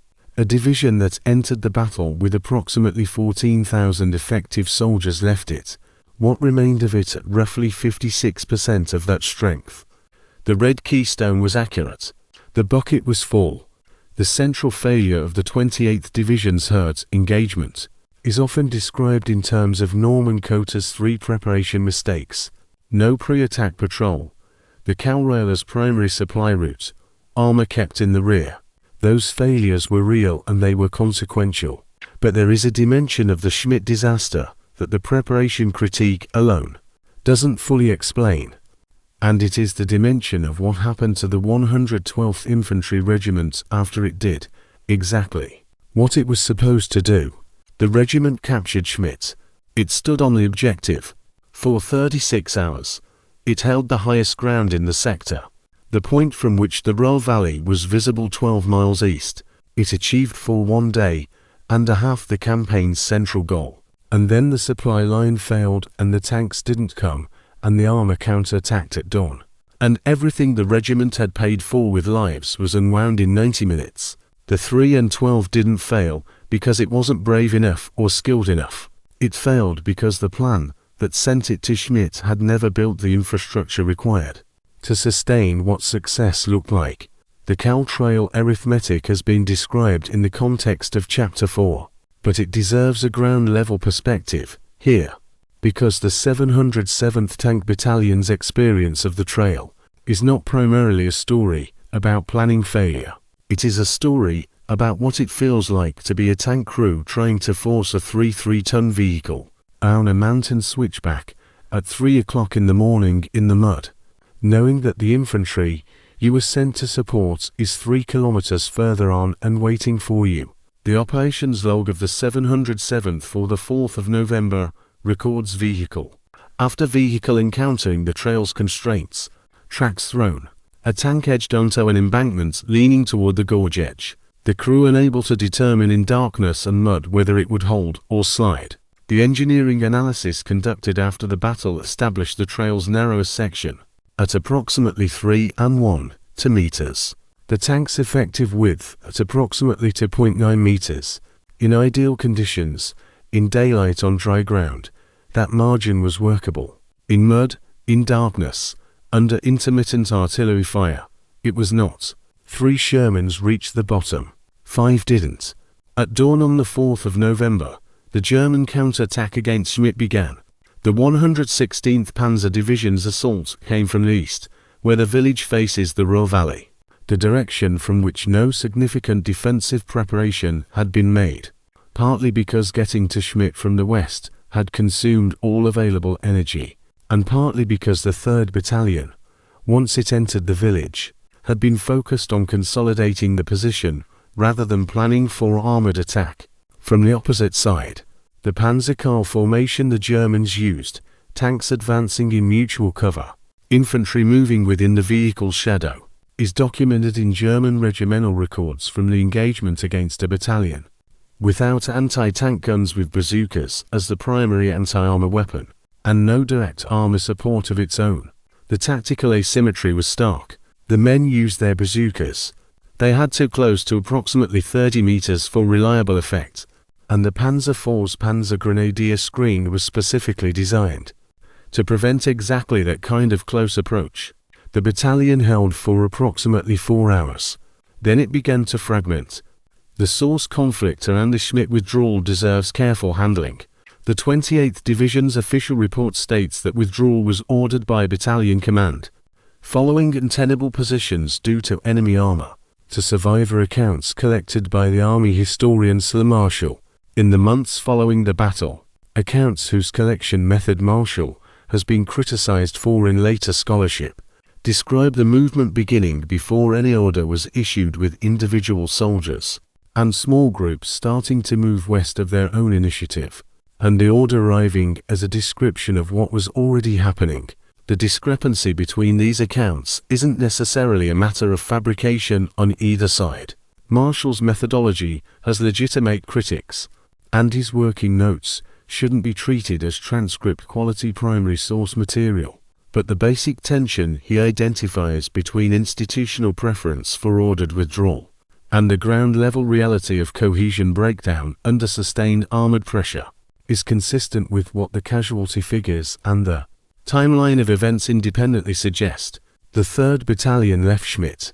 The precise sequence of command and movement in those final hours is genuinely uncertain in the historical record. I think that uncertainty is honest, and I'd rather acknowledge it than smooth it over. The battle at Komitite, the village just west of Schmidt at the bottom of the Kall Valley's eastern slope, lasted several additional days after Schmidt fell. The 3 Shermans that had made it across the trail fought alongside the remnants of the 112th Infantry in a series of engagements that the regimental log records with increasing brevity, a sign generally of deteriorating communications and diminishing staff capacity. The 3 Shermans' role at Komitite is documented in the 707th Tank Battalion's after-action report as the engagement in which they destroyed approximately 5 German Panzer IVs in direct combat, a genuine tactical success that slowed the German armored pressure enough to permit a partial consolidation. 3 American tanks destroyed 5 German tanks in a defensive fight in a German village. Under different logistical circumstances, this might have been the foundation for holding the position. Under the actual circumstances, with the Kall Trail blocked, resupply impossible, and the rest of the tank battalion still on the wrong side of the gorge, it was a delay, not a reversal. On the 8th of November, the order to withdraw from Komitite was issued. This one is clearly documented as an order, not a reconstruction, and the retreat across the Kall Trail under German artillery fire and infantry pressure cost the 112th approximately 400 additional men. Men who couldn't be carried were left. Some were found by German forces. Some were recovered months later. Some were not recovered at all. The positions at Schmidt and Komitite were abandoned. It wasn't until February 1945, 3 months later, that American forces permanently retook the Kall Trail and Schmidt. When the 82nd Airborne Division walked into Schmidt on a winter afternoon, against minimal resistance, the village that had cost the 28th Division its destruction was held by a patrol in a few hours, because by then the Germans had redeployed elsewhere. But that is Chapter 16's story, and it belongs there.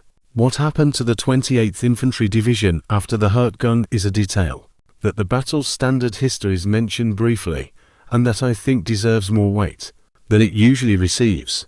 The division, reconstituting from its 6,184 casualties, absorbing replacements, trying to rebuild its shattered regimental structures, was assigned to a quiet sector in the Ardennes for rest and recovery in early December 1944. The sector chosen was the Schnee Eifel. a stretch of the front considered sufficiently inactive to permit a damaged division's recuperation. On the 16th of December, 1944, the Battle of the Bulge began.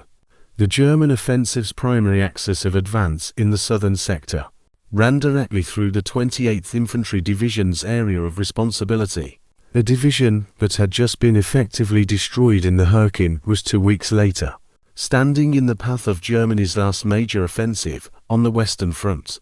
The men of the 28th Infantry Division, who had survived the Hürtgen, now faced the Bulge. Whether the assignment of the battered 28th to that specific quiet sector was a straightforward logistical rotation or something less defensible is a question the available records don't answer cleanly. Chapter 9. The Replacement Men. A United States Army Replacement Depot Intake Form. 1944. Every line is filled in. Name, serial number, military occupational specialty, blood type, height and weight. Date of induction, training completion date. One line is blank. Unit assignment.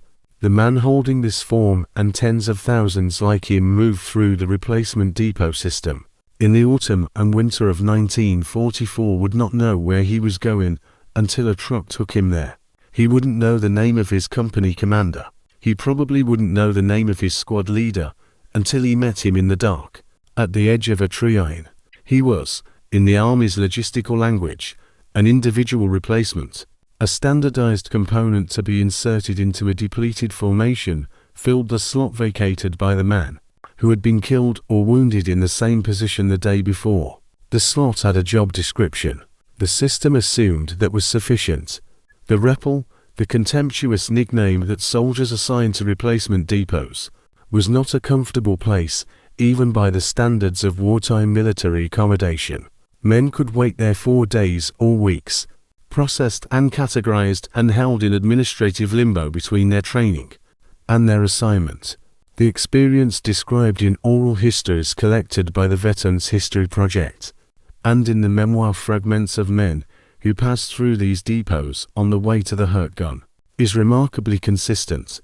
The sense of bureaucratic processing of being moved from category to category, infantryman, rifleman, private first class, without any relationship forming, without any connection to a specific unit, a specific mission, or a specific group of men who would be fighting beside you.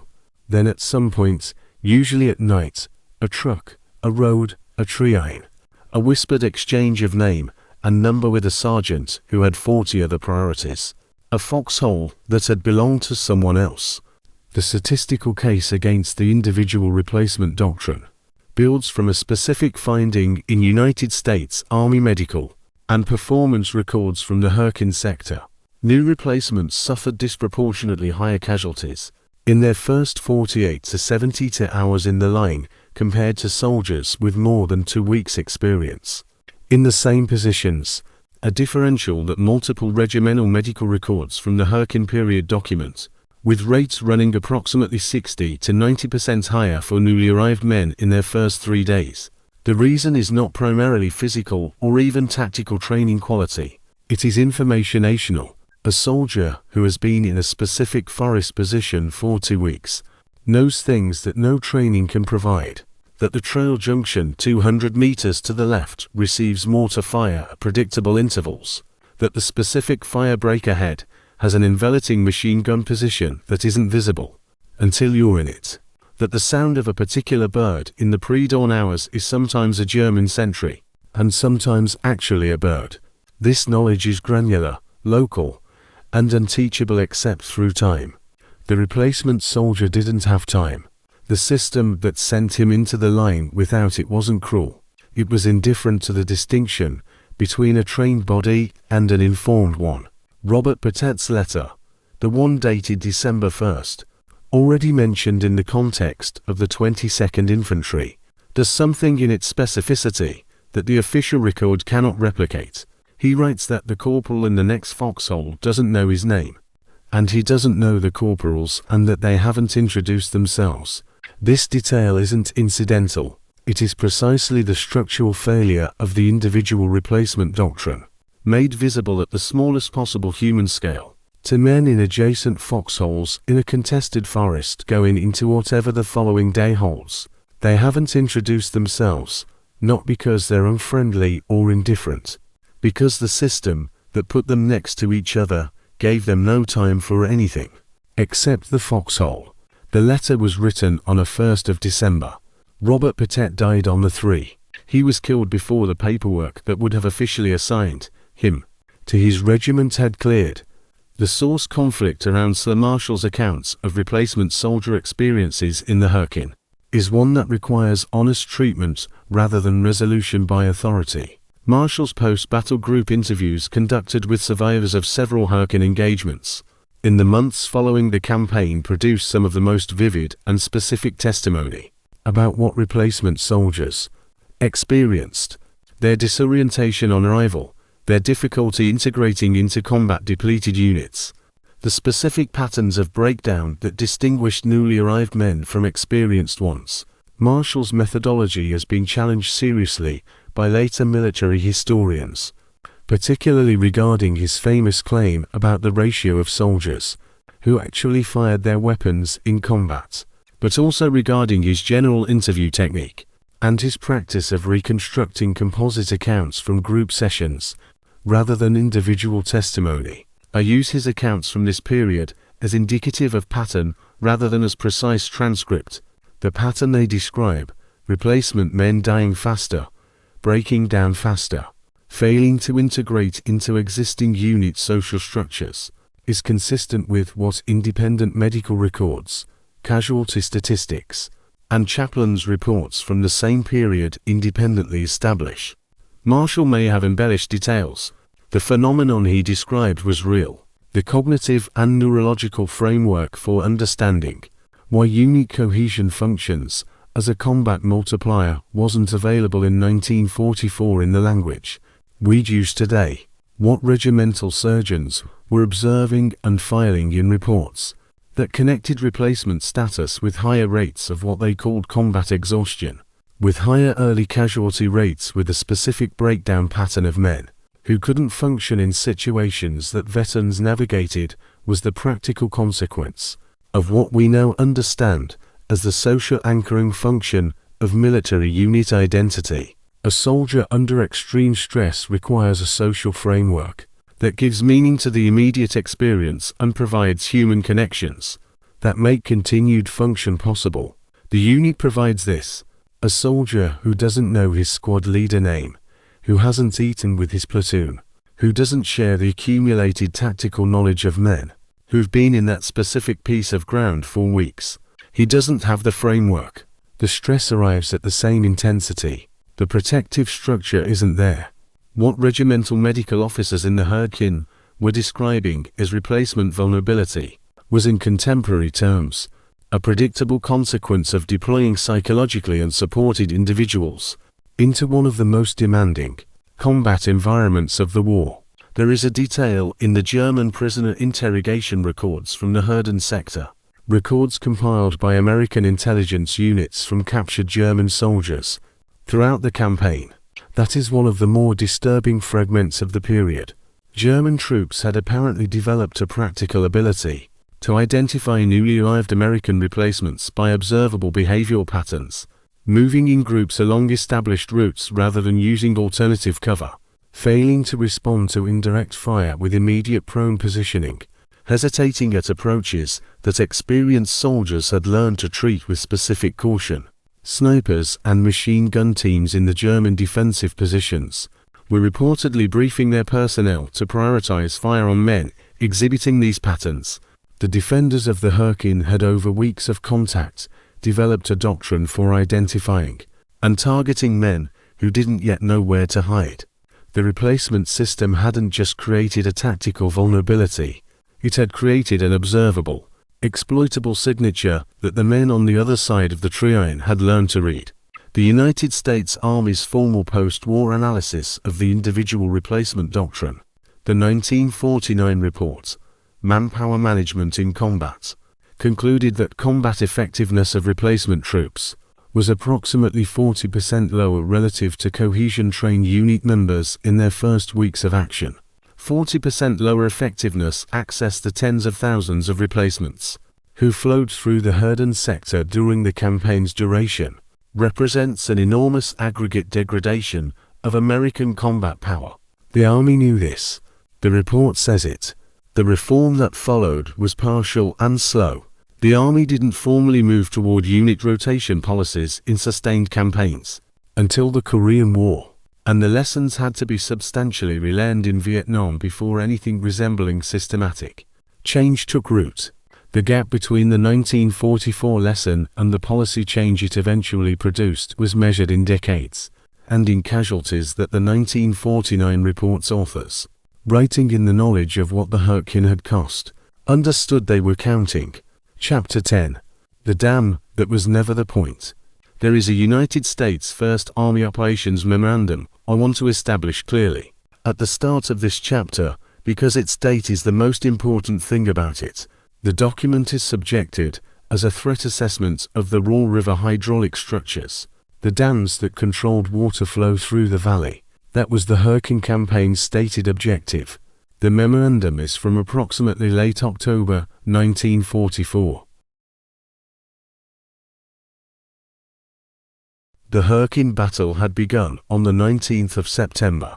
The dams, the justification that would be cited retrospectively for why the battle needed to be fought, were not the subject of a formal First Army threat assessment until approximately 5 weeks after the campaign began.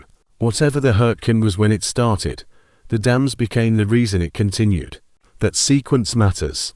The Schmidt Dam sits on the Royal River in the Eifel Highlands, approximately 20 kilometers southeast of the Hürtgen Forest proper. In November 1944, its reservoir held approximately 81 points a million cub-m of water, roughly 81 billion L. The threat posed by this reservoir, as it was sometimes described by American commanders after the fact, was of a catastrophic release. The dam breached or deliberately opened, producing a flood wave that would inundate the Ruhr Valley, destroying any bridging operation in progress and potentially trapping Allied forces on the eastern bank. This threat was real in principle. The question that the engineering assessment filed in late October 1944 actually addressed, though not in these precise terms, was whether it was real in the specific form that justified the campaign's continuation. The Schwarm is not a concrete gravity dam. This technical distinction is important, and it tends to get obscured in general histories. It is an earthen core dam. Its structure relies primarily on the compaction and impermeability of its fill material, with concrete used only in the spillway and discharge structures. An earthen core dam fails differently from a concrete arch dam. The Madam, famously destroyed by the Royal Air Force in 1943, was a curved concrete structure, whose specific resonance characteristics made it vulnerable to the bouncing bomb technique. That attack worked because of the NER's geometry and construction. The Schwarminal shared neither. Catastrophic breach of an earthen core dam requires either sustained erosion through the fill material or deliberate destruction of the core, a process significantly slower and less dramatic than a concrete dam's sudden structural failure. The flood wave a catastrophically breached mouth could produce was real but bounded. Hydraulic modeling in the post-war period indicated a wave 3 to 4 meters high moving downstream at approximately 2 to 3 meters per second. Significant, not apocalyptic, and the engineering assessment of late October 1944 estimated flooding duration at approximately 2 weeks before the river returned to normal levels. 2 weeks. That figure deserves to sit in the room for a moment. The minimum documented American casualties in the Hürtgen Forest campaign are approximately 33,000. The maximum credible estimate reaches 55,000 direct combat losses, with the full Siegfried Line campaign zone producing a total casualty figure that the Army Medical Department's records place considerably higher. All of this in part for a dam whose most consequential action, when the Germans finally destroyed its discharge valves on the 10th of February 1945, as American forces approached, produced approximately 2 weeks of raw flooding that delayed one river crossing operation. 2 weeks delay in a campaign that ended in May 1945. The dam was real. The threat was real. The proportionality between the threat and the cost of the campaign, fought partly in its name, does not survive examination. The retrospective quality of the dam rationale is the most uncomfortable part of this chapter to address directly, because it requires saying something that the primary sources support, but that sits awkwardly against the experience of the men who died in the Hurtgen, believing their sacrifice served a coherent strategic purpose. Charles MacDonald's Official History, the most authoritative American account of the Siegfried Line campaign, includes a chapter titled The Neglected Objective, specifically addressing the Ruhr dams. The phrase is precise. The dams were neglected. They were within range of Allied heavy bombers from September 1944 onward. A sustained precision strike targeting the damsel gates and discharge valves rather than the concrete body of the structure could potentially have rendered the flood threat negligible, without a single American ground soldier entering the Hurtgen. This option was discussed. It wasn't pursued. The official record doesn't contain a clear explanation for why not. Omar Bradley's memoir, A Soldier's Story, published in 1951, allocates approximately 4 pages to the Hürtgen Forest campaign. In those pages, Bradley frames the dam threat as a primary consideration from the campaign's beginning. The contemporaneous operational records, the First Army War Diaries, the Corps operations orders from September and October, the G2 intelligence summaries of the period do not support this characterization. The dam appears in planning documents from September and October as a secondary concern, mentioned in the context of future operations rather than identified as a driving rationale for the forest campaign already underway. Bradley's memoir was written 7 years after the events it describes, in the context of a post-war environment in which the question of the Hurt's justification was becoming increasingly uncomfortable. I'm not suggesting Bradley consciously distorted the record. I am noting that the memoir and the contemporaneous documents disagree, and that the contemporaneous documents are, as a general rule, the more reliable guide to what people believed at the time.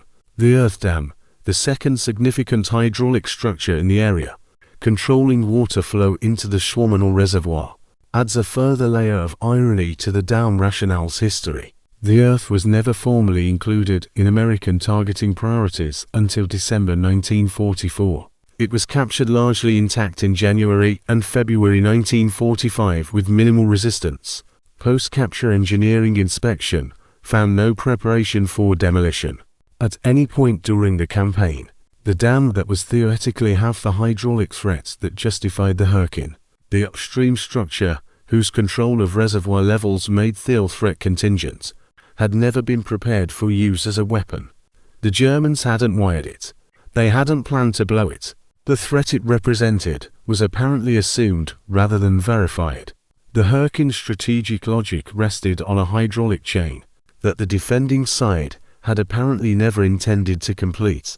On the 10th of February 1945, 5 months after the Hürtgen battle began, German engineers destroyed the discharge valves of the Schwammenau Dam.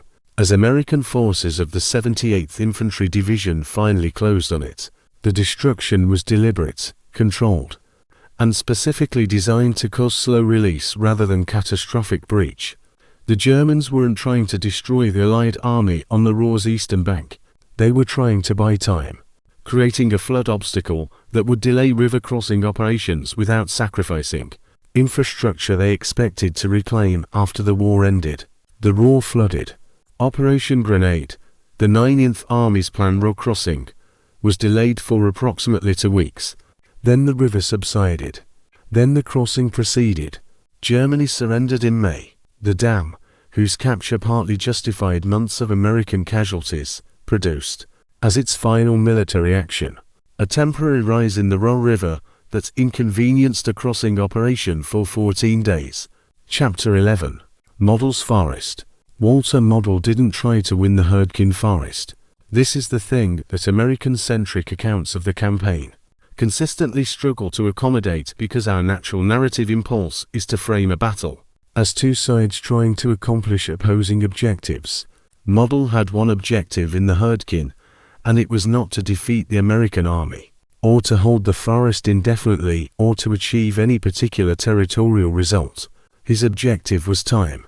Every week that American divisions spent dying in the Herdwald was a week that the German forces assembling in the Eifel for Verkamrin, the offensive the English-speaking world would call the Battle of the Bulge, went undetected and unmolested. The Hürtgen was, from Model's perspective, not a battle at all. It was a waiting room, a place to put the Americans while the real plan came together. And it worked beyond any reasonable expectation. Otto Moritz Folter Model was, by the autumn of 1944, the most experienced defensive commander in the German army, and possibly in any army then fighting. He'd earned the nickname Hitler called him by Feuermann, the fireman, by repeatedly arriving at crisis points on the Eastern Front and stabilizing lines that everyone else believed had already broken. He was not a conventional defensive general in the sense of static fortification and methodical position holding. He was a practitioner of dynamic defense, identifying the minimum necessary commitments at secondary points, concentrating reserves for the decisive counterattack, using terrain and pre-planned fire to multiply the effectiveness of understrength formations against larger attackers. The Hürtgen Forest was tailor-made for exactly this doctrine, and Model recognized it with a clarity that his American counterparts demonstrably did not. The force economy of Model's Hürtgen defense is worth stating as a numerical fact. Before any interpretive framework is applied to it, the initial German garrison of the Hürtgenwald sector, the 275th and 353rd Infantry Divisions, totaled approximately 5,000 men, of whom 1,000 were held in immediate reserve. These formations were under strength and in some respects under-equipped. They had limited artillery and no organic armor. Against them, the United States Army committed at various points across the campaign 11 infantry divisions, and two armored divisions with the full weight of American logistics, air power, and artillery behind them. The Germans, defending with 5,000, eventually consumed somewhere between 33,000 and 55,000 American casualties, depending on which counting method is used, before the campaign ended, not with American victory, but with the German army simply redeploying for a different priority. Fewer men, less material, better terrain, and a commander who understood that the forest fought for him. The Widerstandsnetz system, already described in technical terms in Chapter 2, operated in Model's theater as something more than a defensive architecture. It was a strategic multiplier. Each resistance nest consumed a disproportionate share of American offensive energy. The planning, the reconnaissance, the artillery preparation, the infantry assault, the casualty evacuation, the resupply and reconstitution, all of it required for a fortified position that might be held by a squad. Multiply that across hundreds of positions across 140 kilometers of forest, and you produce an equation in which the attacking force expends resources at a rate fundamentally inconsistent with the size of the obstacle being reduced. Model had set up the Hürtgen's defenders not to win specific engagements, but to make each engagement cost more than it was worth. The forest did the majority of the arithmetic. The 116th Panzer Division's role in the Hürtgen campaign illustrates Model's economy of force management with particular clarity.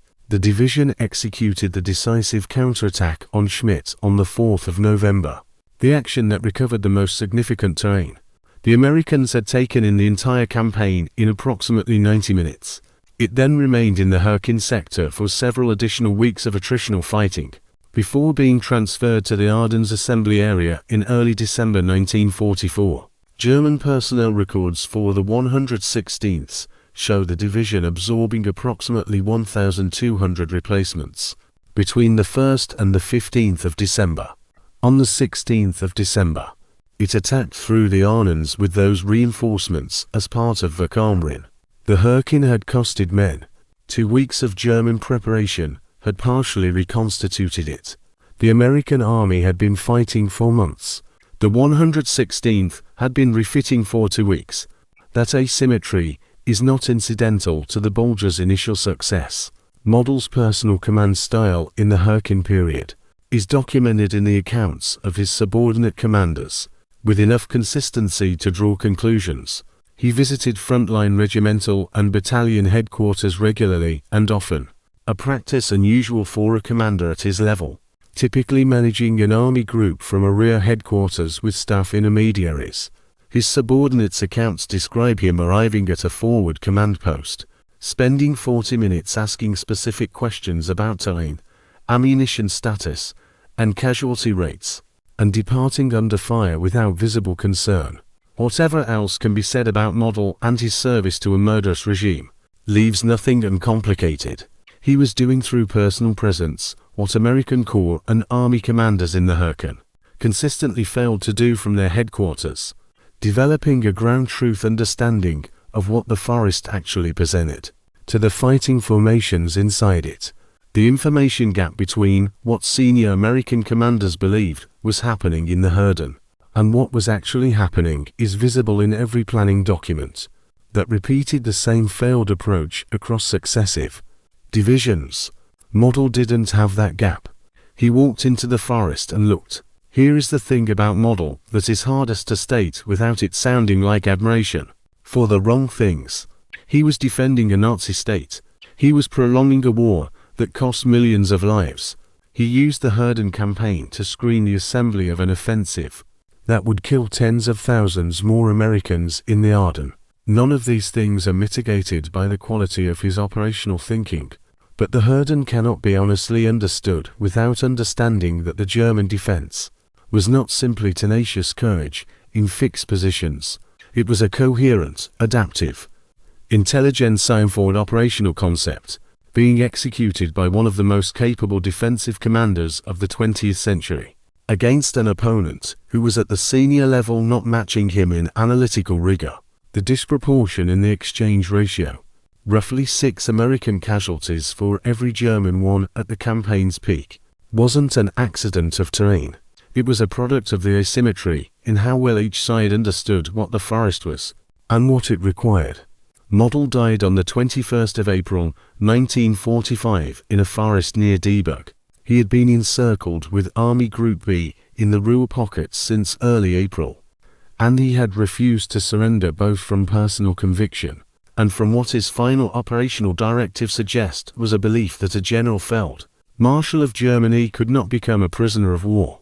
His last formal directive disbanded Army Group B and encouraged his soldiers to make individual decisions about their own surrender. Then he walked into the trees and shot himself. The man who turned the Hurt convoi into a trap died in a different German forest alone for months, after his masterpiece of defensive economy had served its purpose. There is no tidy moral to that ending. History rarely provides them. Chapter 12. The Rangers on the Last Hill. December 7, 1944. 3 years to the day since Pearl Harbor. The 2nd Ranger Battalion moves into an assembly area near the village of Brandenburg, in the Hürtgenwald, and receives its briefing. The objective is Hill 400, Bergburg in German, named for a ruined medieval castle on its summit, a name that suggests permanence and authority. 400 meters above sea level, a topographical feature of approximately 0.8 of a square kilometer at its summit plateau, commanding the entire northeastern approach to the Ruhr, with observation lines extending roughly 12 kilometers in clear conditions. Whoever holds Hill 400 can see and direct fire on most of what moves in the valley below. The Germans had held it for months. They knew every fold of the slope, every approach, every likely attack line. The Rangers were given the assignment on a date that nobody in the available records appears to have noted as symbolic. It was probably simply the next day on the operational schedule. The coincidence of the date is the forest's only concession to poetry. Lieutenant Colonel James Earl Rudder commanded the 2nd Ranger Battalion on the 7th of December, 1944. He had commanded it on the 6th of June 1944, when it scaled the cliffs at Point de Hoc under fire, while the men above them dropped grenades and fired rifles down at the climbers. That action had entered the permanent record of American military courage. Rudder had survived it, had led his men through the subsequent fighting inland from Normandy, had continued in command through France and into Germany. By December, he knew his battalion well, and his battalion knew him. This is not a minor detail in the context of a chapter that follows one entirely about replacement soldiers who didn't know their officers' names. The 2nd Rangers were a coherent unit with shared history and earned mutual trust. The Hurtgen ate them anyway. Dog Company and Fox Company launched the assault on Hill 400. At 7 in the morning of the 7th of December, the approach to the summit required crossing approximately 600 meters of open rising ground, cleared terrain that the German defenders had kept clear precisely to maintain unobstructed fields of fire. There is no clever tactical route up Hill 400. The slope goes up, and the summit is at the top, and the Germans with their machine guns and pre-registered mortars are between the bottom and the top. The assault took approximately 45 minutes. This is documented in the battalion's after-action report with the kind of precision that comes from units that maintain meticulous records even under fire. Contact at 0730. Summit reached at approximately 0815. 45 minutes to climb. The Rangers took the hill. The German response came in waves. Between 11 o'clock in the morning and 4 o'clock in the afternoon of the 7th of December, the 2nd Rangers repelled 5 separate counterattacks against the Hill 400 summit, 3 from Fallschirm units and 2 from infantry supported by direct artillery fire. The Fallschirmjäger, German paratroopers, elite infantry by any measure, attacked uphill against a defending force that by midday had been significantly reduced by the morning's assault losses. By mid-afternoon, Dog Company's effective strength had fallen to 12 men. Fox Company had 23. 35 Rangers defending a hilltop against company-sized counterattacks. They held. The specific mechanism by which 35 men held against forces 10 times their number is documented in both the Ranger after-action reports and in captured German regimental records. The 2nd Rangers' heavy allocation of Browning automatic rifles to per 12-man squad, rather than the standard one, gave their defensive positions an automatic fire density that attacking infantry was unwilling to cross. The German records described their counterattacks stalling against automatic fire. 35 men with enough automatic weapons properly placed created a fire barrier that 100 men chose not to walk through. The after-action report for the engagement lists 403 total casualties for the 2nd Ranger Battalion across the 7th and the 8th of December, 1944. The battalion's nominal strength was approximately 500 men, 80.6% casualties in approximately 36 hours of combat. This is one of the highest casualty rates recorded by any American unit in a single engagement in the European theater of operations. For comparison, and it is an uncomfortable comparison to make, the Marine assault on Tarawa in the Pacific in November 1943 produced approximately 76% casualties. Over 76 hours, the Rangers on Hill 400 lost a greater proportion of their men in less time. The hill didn't fall. The 403 were not lost for nothing in the tactical sense, but James Rudder's letter to his wife, written 2 days after the engagement and preserved through correspondence archives, contains a sentence that is more honest about the experience than the after-action report could be. "We have taken the hill. I do not know what the hill was worth. I know what it cost." The technical detail of the Browning automatic rifle at Hill 400 deserves a moment, because it is the kind of specific that proves the difference between a weapon's specification and its battlefield value. The bar fired at 450 to 600 rounds per minute in automatic mode, fed from a 20-round box magazine. Its primary virtue in defensive operations was not its rate of fire per se, but the psychological and physical suppression effect it created across a sector. The ability of a single gunner to deny movement across a defined piece of ground. The Rangers with 2 bars per squad, rather than the standard one, could cover overlapping sectors with sustained automatic fire from a small number of positions. A German infantry platoon attacking uphill against 2 overlapping bar positions faces a fire density that produces casualties across the entire width of its advance.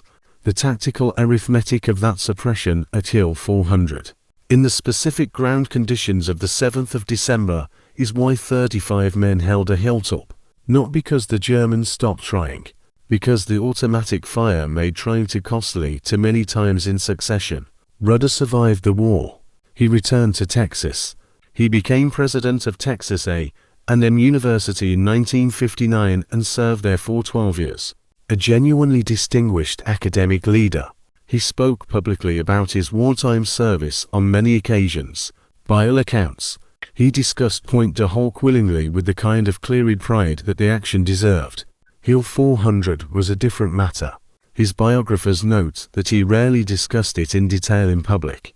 The question of what the hill was worth, the one he raised in the letter written 2 days after, appears never to have been answered to his satisfaction in the 26 years between the letter and his death in 1970. I don't have a satisfying answer to offer either. Hill 400 was taken. It provided observation over the Royal Valley approaches. It contributed to the operational picture that eventually permitted the Royal crossing. Whether that contribution was worth 403 men is a calculation that no operational analysis can cleanly resolve, because one side of the equation is expressed in strategic terms, and the other is expressed in human ones, and those two currencies have never had a fixed exchange rate. Chapter 13. Combat Exhaustion. The wound that left no mark. There is a number buried in a United States 1st Army Medical Section report, filed for the period of November and December 1944, that I think deserves to be read aloud, rather than simply cited. Admissions for combat exhaustion in the Hürtgen sector for the period, 90 per 1,000 men per month. The theatre average for the same period was approximately 37 per 1,000. The Hürtgen was running at 2.5 times the rate of psychological breakdown that the rest of the Western campaign was producing. This figure was in an official document. It was available to every senior commander in 1st Army's chain of command. No changes in operational tempo followed. The report was filed. The battle continued. The men kept breaking. What the 1st Army's neuropsychiatric section was observing in the Hürtgen sector was not a uniform phenomenon.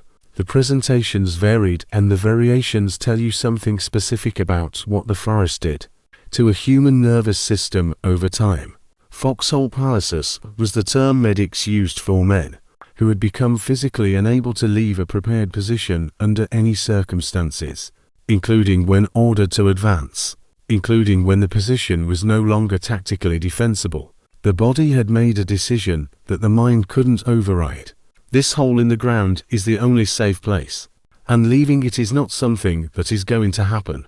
Treetop fixation describes something different. A sustained involuntary upward gaze, the eyes tracking the canopy above, as though continuous vigilance against the source of tree bursts could prevent them.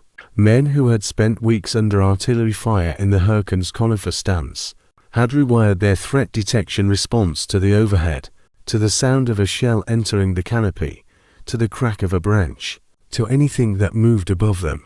In the medical stations behind the line, they sat with their eyes on the ceiling.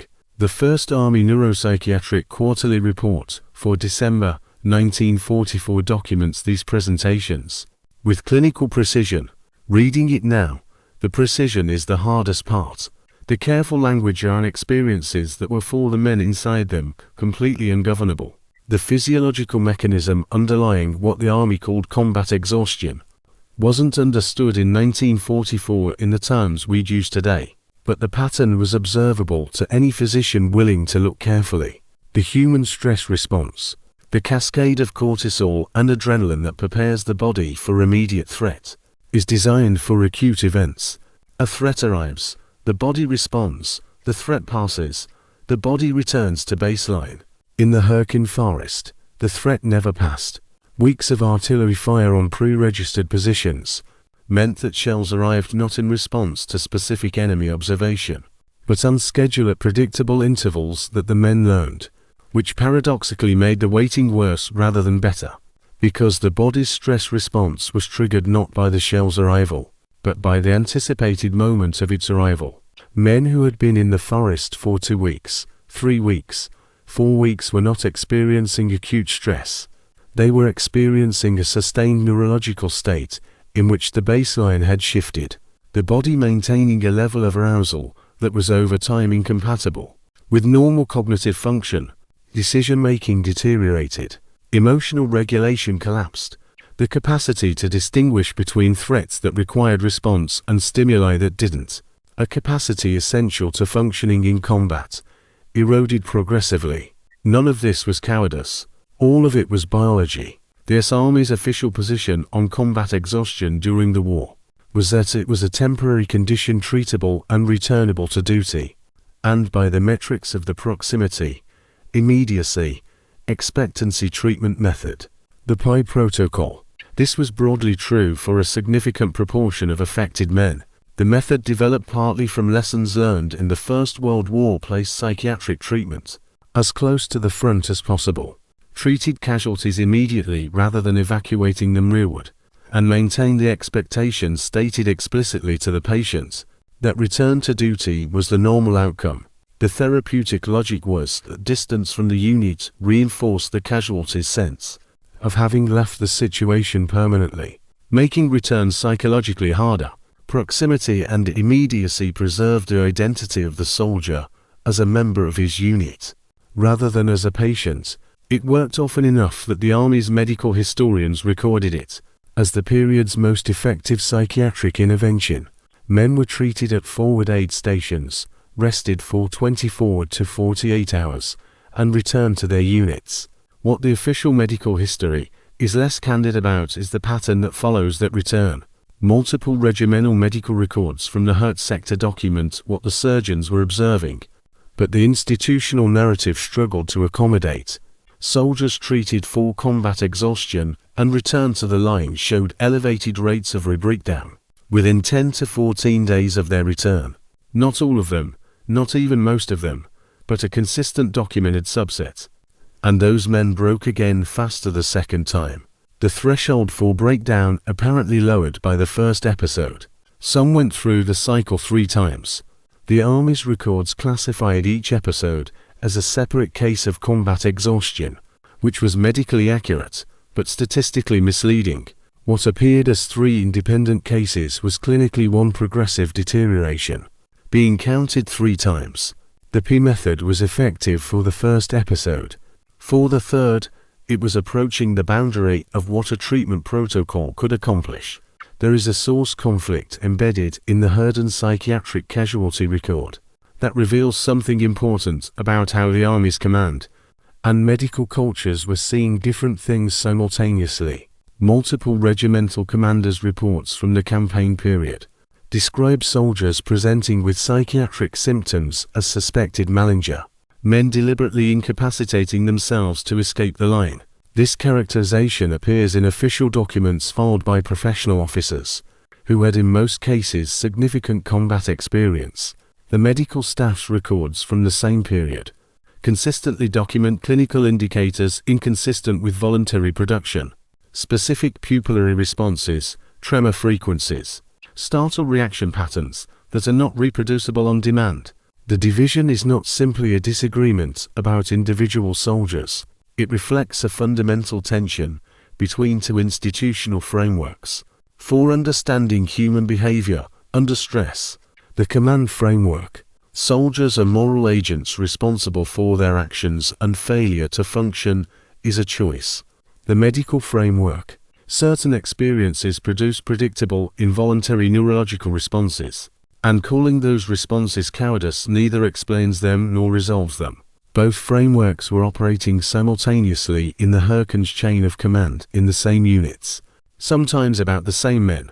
The trench foot epidemic that produced the majority of the campaign's approximately 9,000 non-battle casualties is in a sense the physical equivalent of the psychiatric collapse, a predictable, preventable consequence of sustained exposure to conditions that the Army's own protocols had procedures for addressing. If those protocols could have been implemented in the Hurtgen's logistical reality, trench foot develops when feet are kept wet and cold for extended periods, without adequate drying time.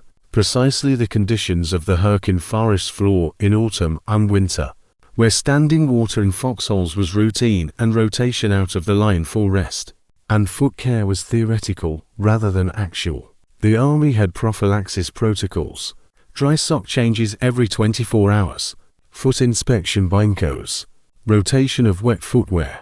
In the Hurtgen, where the supply system was regularly unable to deliver ammunition, the prospect of regular dry sock rotation was largely aspirational. Men who'd been in flooded foxholes for a week without a sock change weren't failing to follow procedure.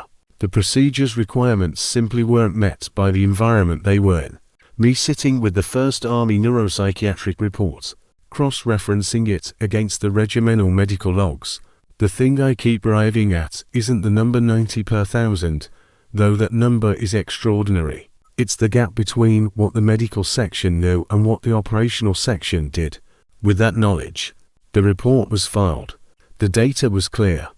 The rate was 2.5 times the theatre average, and the operational pace in the Hurtgen sector wasn't reduced in response to a medical finding. That was by any reasonable reading a quantified description of a formation approaching systemic failure. The Army Medical Department's report is an honest document. The absence of an operational response to it is an honest silence. Both things are in the archive, sitting next to each other. The men who broke in the hurt and were treated and returned and broke again and were treated again were not weak. That sentence needs to be stated without qualification. The sustained neurological demands of the Hürtgen Forest, the tree bursts, the pre-registered fire, the communication failures that left men isolated, the cold, the mud, the weeks without rotation, the replacement cycle that stripped units of cohesion and filled them with strangers were demands that no amount of character could indefinitely absorb. What the Hürtgen psychiatric casualty rate measured was not the quality of the men who broke. It measured the gap between what human neurology can sustain and what the campaign asked of it. Without pause 4 weeks on end. The wound that left no mark was not invisible. It was just recorded in a quarterly medical report that nobody with operational authority appears to have treated as the operational problem it described. Chapter 14. The Forest in Winter. December's Different War.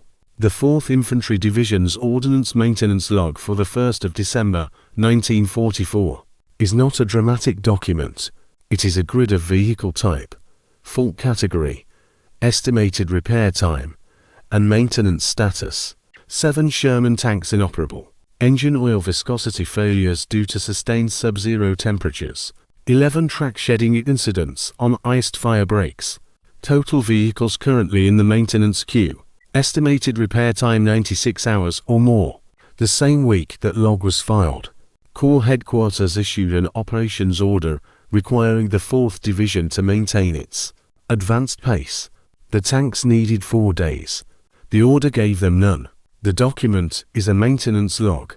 What it actually records is the moment when the Hürtgen Forest second season began, when the battle that had been slowly destroying the American army in mud and rain transformed into a battle that began slowly destroying it in ice and frozen mud. Different physics, same result. The temperature regime of the Eifel in December 1944 averaged between -4 and -8°C with periods of sustained snowfall and frequent freeze-thaw cycles that produced a specific and particularly cruel tying condition. The forest floor, already saturated from autumn rainfall, froze through its topsoil layer while remaining unstable below, a surface that was concrete hard for the first several centime and unpredictably soft beneath. Vehicle tracks that found purchase on the frozen surface sometimes broke through into the mud below, without warning. The freeze-thaw cycle also operated on the trail surfaces that the army depended on for resupply. A road that was passable at midday, when temperature crept above freezing, was glazed with ice.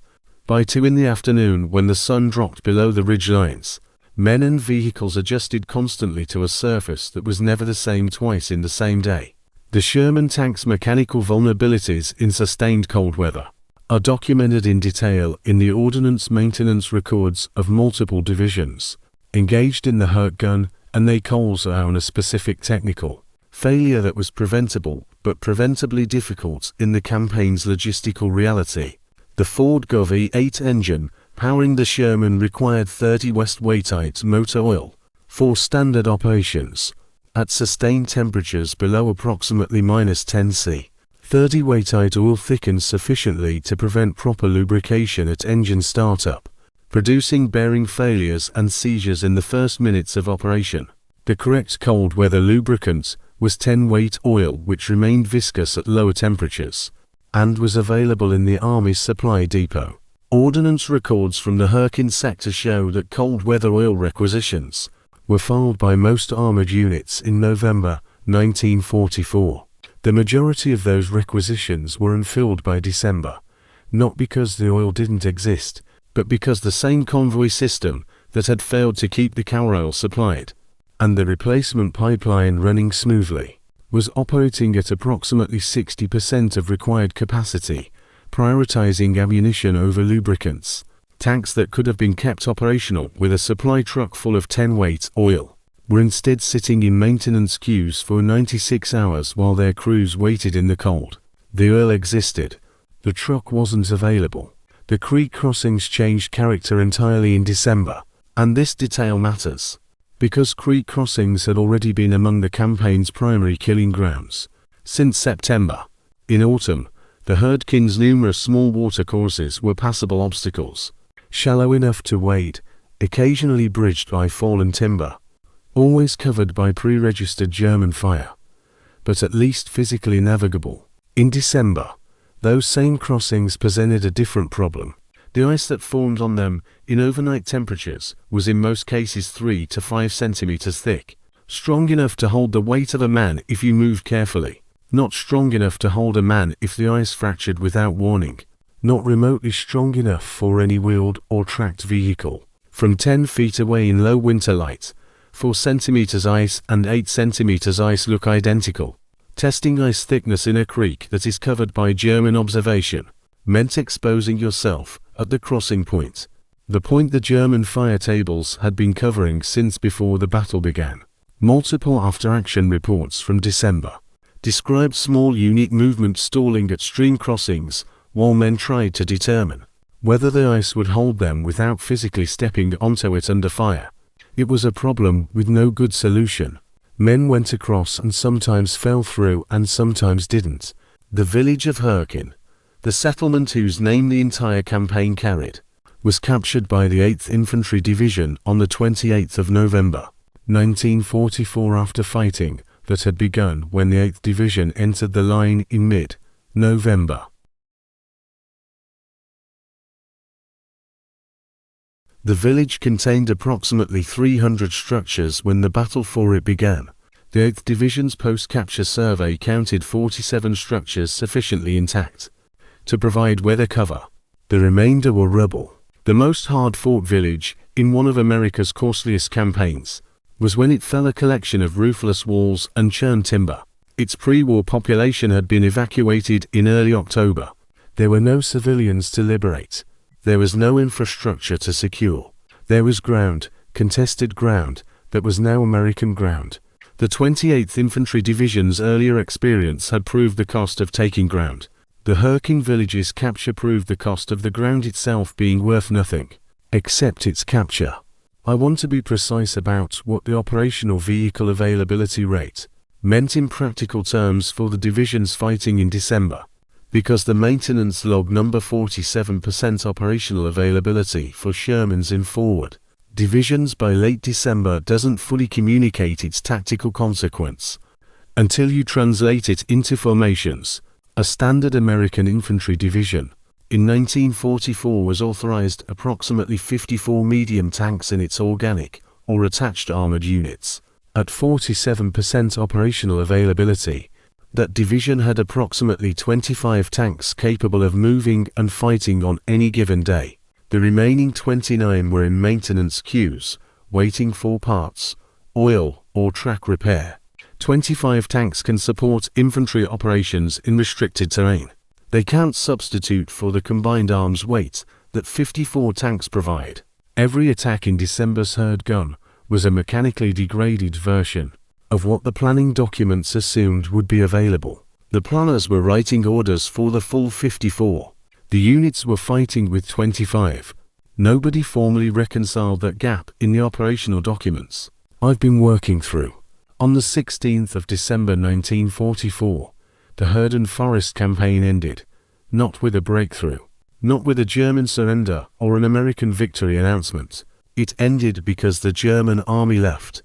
Hitler launched the Ardennes offensive, and virtually every German reserve and mobile unit in the sector was redirected south and west toward the Bulge. The Hürtgen, which had consumed American divisions for 88 days, was simply vacated, not driven out, not defeated, redeployed to the next German priority. American units advancing into the forest in the days following the 16th found positions that had been occupied and fortified for months suddenly empty, abandoned field kitchens, discarded equipment, bunkers that had cost regiments to approach, left open and unmanned. The forest that had defined the limits of American offensive power since September gave up its ground, not because America had overcome it, but because Germany had somewhere more important to be. That is how the Hürtgen ended, not with a climax, but with an absence. The 28th Infantry Division, which had been shattered in the Hürtgen in November and assigned to the Ardennes for recovery, was directly in the path of the Bulge's opening assaults on the 16th of December. The same men who had survived the Kall Trail and Schmidt and Schmidt were now facing the last major German offensive on the Western Front, weeks after surviving the campaign that had reduced them to 56% of their strength. The historical record doesn't contain a clean explanation for why the battered 28th was assigned to that specific stretch of the Ardennes front, which was considered quiet enough for a recovering division, but was, as events proved, the axis of Germany's main effort.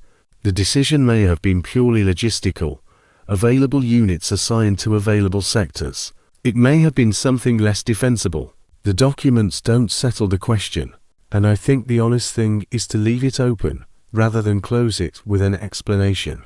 The evidence doesn't support. Chapter 15. A defeat of the first magnitude. Charles MacDonald was a United States Army Infantry Company commander who fought in the Hürtgen Forest in the autumn of 1944. He was also later one of the Army's official historians, the man the institution tasked with writing the definitive account of the Siegfried Line campaign. He received the Silver Star for his actions in the forest. He was wounded in the campaign. He knew what the mud smelled like and what tree bursts sounded like, and what it was to give orders in those conditions and watch men follow them. And then years later, in the introduction to his official history, published in 1963, he wrote this: "The Battle of the Hürtgen Forest was a misconceived and basically fruitless battle that should have been avoided." That sentence was written by the Army's own historian. It was published with official approval. It is not a partisan critique from outside the institution. It is the institution through its chosen historian condemning itself in its own published record. That matters. It also apparently wasn't enough to produce the changes it logically implied. The casualty accounting problem for the Hürtgen campaign is itself a diagnostic symptom of the campaign's disorder. The figures available in credible sources range from 33,000 to 128. 749, and both ends of that range are defensible from primary sources. The 33,000 figure counts direct combat losses in the forest sector proper killed, wounded, and missing in action, confirmed through divisional casualty reports. The 128,000 figure comes from the Army Medical Department's records and covers all battle and non-battle casualties across the extended Siegfried Line campaign zone for the period September 1944 through February 1945, including trench shoot, frostbite, psychiatric breakdown, and accident across a broader operational area. Neither figure is wrong. They are counting different things. What is notable is that serious histories of the campaign routinely choose one number or the other, without explaining the methodological choice, which means the reader gets an impression of certainty about a question that is in the primary source material genuinely contested. I'd rather give you the range and the reason for it than the false confidence of a single number. Omar Bradley's memoir published the comfortable version of the Hurtgen's history, 4 pages in a book of several hundred allocated to a campaign that consumed more American casualties than any other ground operation in the European theater. The dam threat framed as a primary concern from the beginning.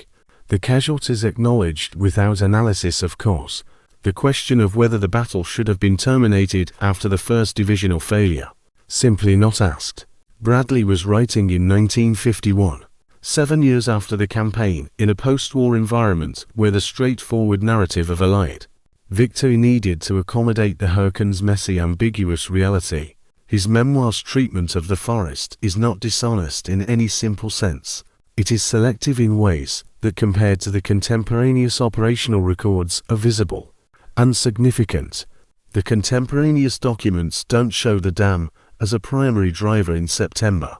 They show a secondary flank security operation that became something larger, without anyone formally deciding to make it larger. Bradley's memoir and the First Army's own war diary disagree about when and how the campaign acquired its strategic rationale. 7 years of distance and the requirements of narrative coherence explain some of that gap. They don't explain all of it. The question of what happened at the Corps and Army level after the 9th Infantry Division's September and October failure after 4,500 casualties and 3,0 yards is one that the available record answers incompletely and uncomfortably. What is documented is that the 28th Infantry Division received substantially the same operational plan that had just failed. What is not documented in any form I've been able to find is a formal written analysis at Corps or Army level of why the 9th Division's approach had produced the results it produced, and what specifically needed to change. There are no records of a senior commander standing in front of a map in October 1944 and saying, "We have just lost 4,500 men for 3,000 Y, and nothing in the operational situation has changed. What do we need to do differently?" The operational record moves from the 9th Division's failure to the 28th Division's preparation, without passing through any formal analytical checkpoint. This is not unique to the Hurtgen. The pace of operations in 1944's Western Campaign frequently outran the institutional capacity for mid-sea campaign learning, but the scale of the failure and the completeness with which the response replicated, rather than revised the failed approach, is striking even in that context.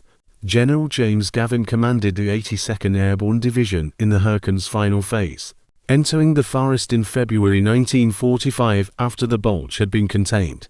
In a retrospective he published in American Heritage magazine in 1979, he wrote something that I think is the most precisely accurate summary of the campaign's strategic logic that any participant produced. For the Germans, holding the Hürtgen Forest was phase 1 of the Battle of the Bulge. We were fighting their preparatory defensive action. We didn't know it. They did. That is the difference between the campaign's two sides in one sentence. Gavin arrived in the Hürtgen after most of the damage was done. He had the advantage of retrospect and the freedom of a man writing 35 years after the events, with no career to protect and no memoir to construct. That context doesn't make his assessment wrong. It makes it possible in ways that it wouldn't have been for a man writing in 1945. The specific doctrinal lessons that the US Army formally incorporated from the Hürtgen by the war's end were almost exclusively tactical.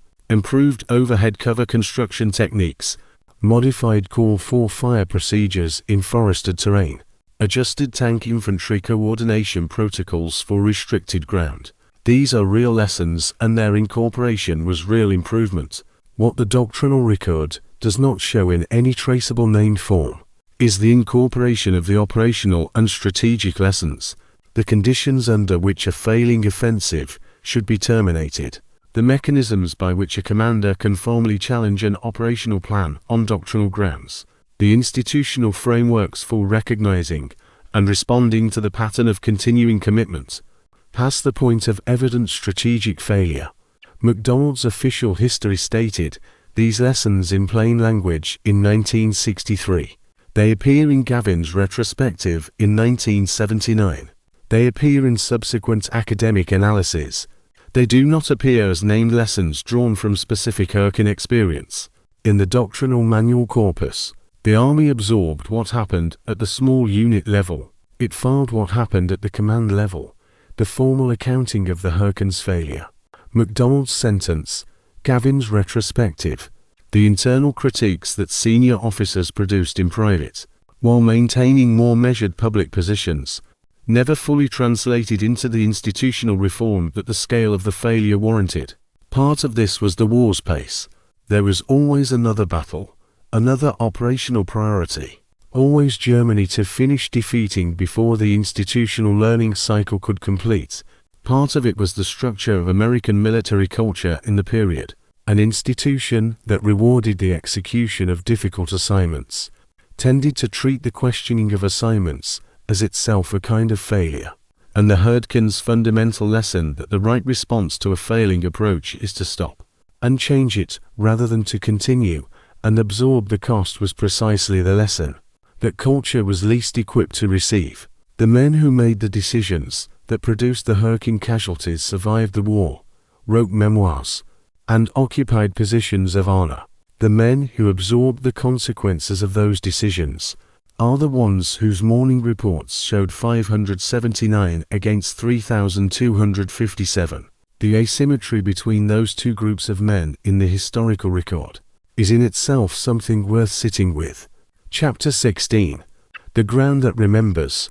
The German state government of North Rhine-Westphalia publishes an annual report on explosive ordnance disposal operations in its territory. The report for 2023, a document filed in a modern German administrative database written in the present tense, describing events that happened in the last calendar year, records the following for the Herdwald and its adjacent areas. 2,247 ordnance items recovered. Of these, 1,893 were classified as requiring controlled detonation. No civilian casualties reported. I want to be clear about what that report describes. It is not archaeology. It is not historical recovery in the academic sense. It is the active ongoing hazard mitigation response to a battle that ended 80 years ago. The Hürtgen Forest is still producing live ammunition at a rate of more than 2,000 items per year. The battle's ordnance footprint is still actively dangerous to the people who live near it and walk through it. The soil chemistry of the Hürtgenwald explains why the forest sits on clay heavy moisture retentive soil with a high pH level and relatively low microbial activity in its deeper layers, conditions that preserve metallic and chemical structures in a state of reduced oxidation. German and American artillery shells from 1944 buried in this soil are not rusting away at the rate that popular assumption might expect. 1944 era shells filled with T, a nitron standard explosive fill, for most artillery ammunition of the period, or composition B remain chemically reactive in properly sealed casings. Under these conditions for an estimated 200 to 300 years, the KMBBD, Germany's State Explosive Ordnance Disposal Service, estimates between 3 and 5 million unexploded items remain in the Hürtgen soil, at the current recovery rate of approximately 2,000 per year. Full clearance of the forest would require between 1,500 and 2,500 years. The Hürtgen Forest battle lasted 88 days. Its physical legacy will outlast the entirety of recorded human civilization as it currently stands. The German mine shrapnel mine, nicknamed the Bouncing Betty by American troops, for the way its propellant charge launched it to approximately waist height, before detonation presents a specific and particular current problem for EOD technicians working in the Hürtgen today. The mine's pressure fuse mechanism, standard German anti-personnel ordnance from the period, operates through a mechanical compression trigger that corrodes over decades in ways that progressively lower rather than raise the detonation threshold. Some mines buried in 1944 are in 2026 more sensitive to pressure than when they were planted. The KMBBD's current protocols require full vibration suppression of recovery equipment within 50 meters of a suspected mine location, ruling out mechanical excavation and requiring hand clearance. The soldiers of the autumn and winter of 1944 feared the mine for what it did when it detonated. The odd technicians of 2026 fear it for what time has done to the mechanism that makes it detonate. The weapon has been in the ground for 80 years, and it is not safer for the waiting. The German War Graves Commission, the Volksbund Deutsche Kriegsgräberfürsorge, has been recovering and re-entering German soldiers from the Hürtgen since 1945. The primary German military cemetery at Fossenach in the heart of the former battle area contains 3,686 graves. As of the most recent update, German military historians estimate between 3,000 and 5,000 German soldiers killed in the Hürtgen remain unrecovered in the forest floor. American mere recovery operations have identified and returned approximately 400 American soldiers from the Hürtgen sector since the war's end. The Defense mere accounting agency's records indicate approximately 200 American service members from the Hürtgen campaign remain officially unaccounted for as of 2025. 200 men whose families for 80 years have had no remains to bury and no confirmed location to grieve at. The technology available for identifying skeletal remains has transformed in the past 2 decades. Mitochondrial DNA analysis, isotopic bone composition studies that can indicate a person's geographic origin from skull fragments alone, and identification cases that would have been impossible in 1990 are now sometimes resolvable. In 2023, one American soldier missing since December 1944 was identified from remains recovered in the Kall Valley. His name was Harold Garner. He served in the 112th Infantry Regiment, 28th Infantry Division. He was returned to his family 79 years after he was lost in the valley below the trail. That the tank battalion couldn't get its Shermans down. The Hürtgen Forest today is not the forest the soldiers of 1944 entered. The dense, dark Norway spruce plantation that defined the battle's character. The close canopy that degraded radio signals and enabled tree bursts, and turned every firebreak into a killing lane was not replanted after the war. In its original configuration, German forestry authorities working through the post-war decades replaced damaged spruce with mixed broadleaf plantings, beech, birch, oak. The forest that exists today is lighter, more varied, more open in character than the one in the operational reports. Hikers use its trails. Cyclists follow marked routes through the same valley systems where the Kall Trail's hairpin bends. Stop the 707th Tank Battalion. The Kall Trail itself is a waymarked hiking path maintained by local authorities, with motivational signs at key points describing what happened there. On a clear autumn day with the beech trees turning, it is a genuinely beautiful walk. The distance between that experience and what November 1944 produced in the same geography is the entire range of what humans are capable of doing to a landscape and to each other. I went to the Kall Trail. I walked the path where the tracks slid off the embankments and the tanks blocked the supply line, and the men at Schmidt waited for reinforcements that didn't come. At one bend in the trail, a specific point where the path narrows and turns above the gorge, there is a small marker maintained by a local veterans organization listing the names of men from the 77th Tank Battalion. Someone had left flowers at its base. A child's handwriting was on the small card attached to them in German, which I could partially read. I don't know who left them or when. I don't know if it was a local family with a specific connection or a visitor who happened to stop. What I can tell you is that a ruined mountain trail in western Germany, 80 years after 3 Shermans made it to the bottom and 5 didn't, still has fresh flowers on a marker in the November cold. That detail is not nothing. The village of Schmidt, the objective that swallowed the 28th Infantry Division, the ground that the 112th Infantry held for 36 hours before losing it to the 116th Panzer Division, was taken in February 1945 by the 82nd Airborne Division without significant fighting. A patrol entered the village on an afternoon in the winter of 1945 and found it largely undefended. The Germans had redeployed. The village that had produced some of the most concentrated casualties of the entire campaign was taken at the end by men walking into empty streets. The distance from the Kall Trail to the center of Schmidt is approximately 10 kilometers. In the autumn and winter of 1944, that distance cost the 28th Infantry Division more than 6,000 casualties. The 82nd Airborne covered it in an afternoon. The difference was not courage or training or material. The difference was that, by February 1945, the German army was somewhere else. The ground gave up what it had held, not because anyone overcame it, but because the strategic context that made defending it worthwhile had changed. That is how Schmidt fell. That is how the Hürtgen ended. Chapter 17. Why we forgot and why we shouldn't.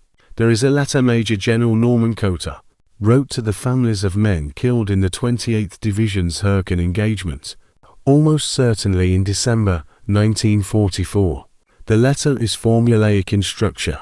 Every general commanding a division in combat wrote hundreds of them, but its language is specific enough to have been written for this particular engagement. Your son died in the performance of his duty in a battle that tested the courage and endurance of the finest soldiers I have ever commanded. Every word in that sentence is true. The courage was real. The endurance was extraordinary. The testing was absolute and merciless. The letter explains none of it. It contains no mention of the Kall Trail's gradient, nothing about the pre-registered fire tables that German artillery crews had calculated before any of those men arrived in the forest, nothing about the plan that had already failed when the 9th Division ran it, nothing about a command culture that had no formal mechanism for stopping a battle that shouldn't have continued. The letter is true, and it is completely silent about the things that matter. That silence, the gap between what the letter says and what the archive contains, is where the Hürtgen Forest's disappearance from American memory began. The Battle of the Bulge is the structural reason for that disappearance, and the explanation is so simple that it barely requires elaboration. The Hürtgen campaign ended on the 16th of December 1944. The same day the Cameron began. Everything that the Hürtgen had produced, the cautious advances measured in yards, the repeating divisional disasters, the administrative machinery of attrition grinding forward without discernible strategic result, was immediately overshadowed by something dramatic, sudden, narratively coherent, and ultimately triumphant. The bulge had a shape: surprise, crisis, resistance, counterattack, victory. It had the defense of Bastogne and the relief column and the patent pivot that became legend. The Hürtgen had none of these. It had a map that looked roughly the same in December as it had looked in September, with the addition of a corridor of destroyed forest and tens of thousands of men in hospitals and graves. For the journalists, the historians, and ultimately the public memory of the war, the bulge was the story because the bulge was a story in the classical sense. The Hürtgen wasn't. It was an accumulation. Accumulations are harder to narrate than crisis. The memoir literature produced by the campaign's senior commanders does a specific and identifiable thing with the Hürtgen. It allocates space proportional to dramatic content rather than proportional to cost. Bradley's 4 pages, Collins's near silence, Hodges's papers, which researchers have consistently found frustrating for the thinness of their engagement with the campaign's failures. This isn't primarily dishonesty, though there is probably some of that. It is the consequence of narrative gravity. The human mind organizes experience into stories with shape and meaning, and the Hürtgen shape is one that resists the structures through which military memoir conventionally communicates meaning. There is no redemptive arc. The campaign ended not because America overcame the forest, but because Germany stopped defending it. That ending is historically accurate and narratively unsatisfying, and the commanders who lived through it appear to have found it nearly as difficult to write about as Hemingway did. The academic reassessment of the Hürtgen that MacDonald's 1963 official history initiated has continued in the decades since, and has produced a minority position worth engaging, rather than dismissing. Some historians working primarily from operational analysis, rather than from the soldier-level experience this documentary has tried to keep in view, have argued that a version of the Hürtgen battle was strategically necessary, that leaving a substantial German force in the forest cover during the Hürtgen battle and subsequent advances would have created a genuine flank threat, and that the campaign's failures were primarily failures of execution, rather than conception. I find this argument partially persuasive for the campaign's first weeks, the initial September pinning operation, when the rationale was flank security, and the scope was bounded, had a coherent logic to it. What I cannot make coherent is the decision to continue the same approach with the same doctrine, and substantially the same plan, after the 9th Division's failure made the execution costs visible. The minority view explains why the battle began. It doesn't explain why it continued past every operational signal that it should stop. The institutional processing of the Hürtgen's lessons followed a pattern that the American military would repeat in subsequent decades with a regularity that is by 2026 thoroughly documented. The tactical lessons went into doctrine quickly and efficiently. The army learned how to build overhead cover, how to adjust fire procedures in forested terrain, how to integrate armor with infantry in restricted ground. These are real improvements with real operational value. The command-level lessons about the conditions under which commitment should be terminated, about the mechanisms that allow operational momentum to override strategic judgment, about the specific institutional pressures that make it nearly impossible for a general officer to say this plan failed once and I won't run it again. These lessons went into academic analyses and official histories and professional journal articles. They didn't go into doctrine. The army knew what had happened. It filed the knowledge in places where it informed graduate education, without transforming command culture. James Gavin's 1979 retrospective, the one that described the Hürtgen as Germany's phase 1 of the Bulge, was published 35 years after the campaign ended. He had to wait that long to say it plainly, and by then, the men it was about were mostly dead or retired. The official history that said it in 1963 required MacDonald's specific combination of institutional authority, personal experience, and professional courage to write. The gap between what happened in the Hürtgen and what could be said publicly about what happened in the years immediately following represents a specific kind of institutional cost. The cost of a culture that cannot in real time absorb honest accounting of its own failures, without framing that accounting as an attack on the people who executed the failed decisions.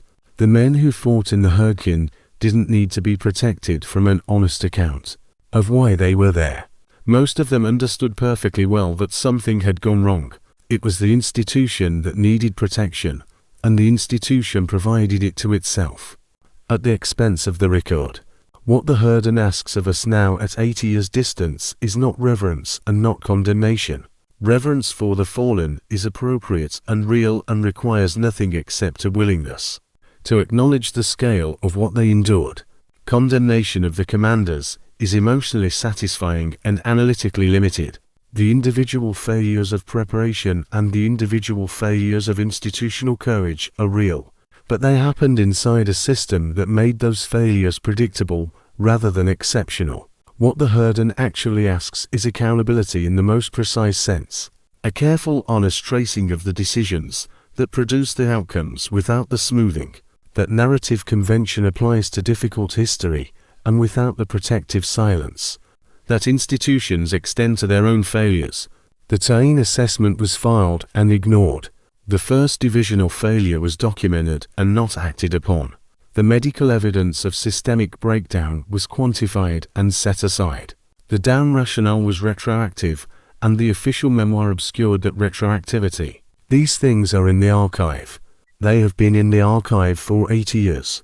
The question is not whether we know them. The question is whether knowing them is permitted to change anything. The 200 Americans still missing in the Hürtgen are not a metaphor. They are people. They are the specific named individual human consequence of a battle that continued past the point where its costs were evident and its strategic logic was coherent. Harold Garner came home in 2023, 79 years after he went into the Kall Valley with the 112th Infantry. His family had a grave to visit at last. 8 decades after a morning report somewhere had marked him missing, there are 189 others whose families are still waiting, or whose families have themselves died waiting, or whose families have become families of families, who were told a story about a forest in Germany that their grandfather or great-uncle entered in the autumn of 1944 and never came home from. The DPA keeps their cases open. The technology improves. The soil in the Kall Valley still holds what it was given. The Hürtgen Forest is a beautiful place in the early spring. The beech trees come into leaf and the light moves through them in a way that the Norway spruce plantation of 1944 never permitted. The trail to the Kall Bridge is marked and maintained and walked by people who are simply out for the afternoon. The ruined castle on Hill 400 is a hiking destination. The village of Schmidt has a church and a road and a modest war memorial that lists the names of local men killed between 1939 and 1945. The forest has healed in the biological sense as much as a forest can heal from what happened to it. The ground has not. The ground still gives up its shells and its cartridge cases and occasionally its men. The battle that lasted 88 days will not be over in the most literal physical sense, for longer than any living person will survive to see it end. What happened there happened at a scale that the landscape itself has not fully absorbed in the soil chemistry of a quiet woodland. In Western Germany 80 years on, the Hurtgen remembers even when we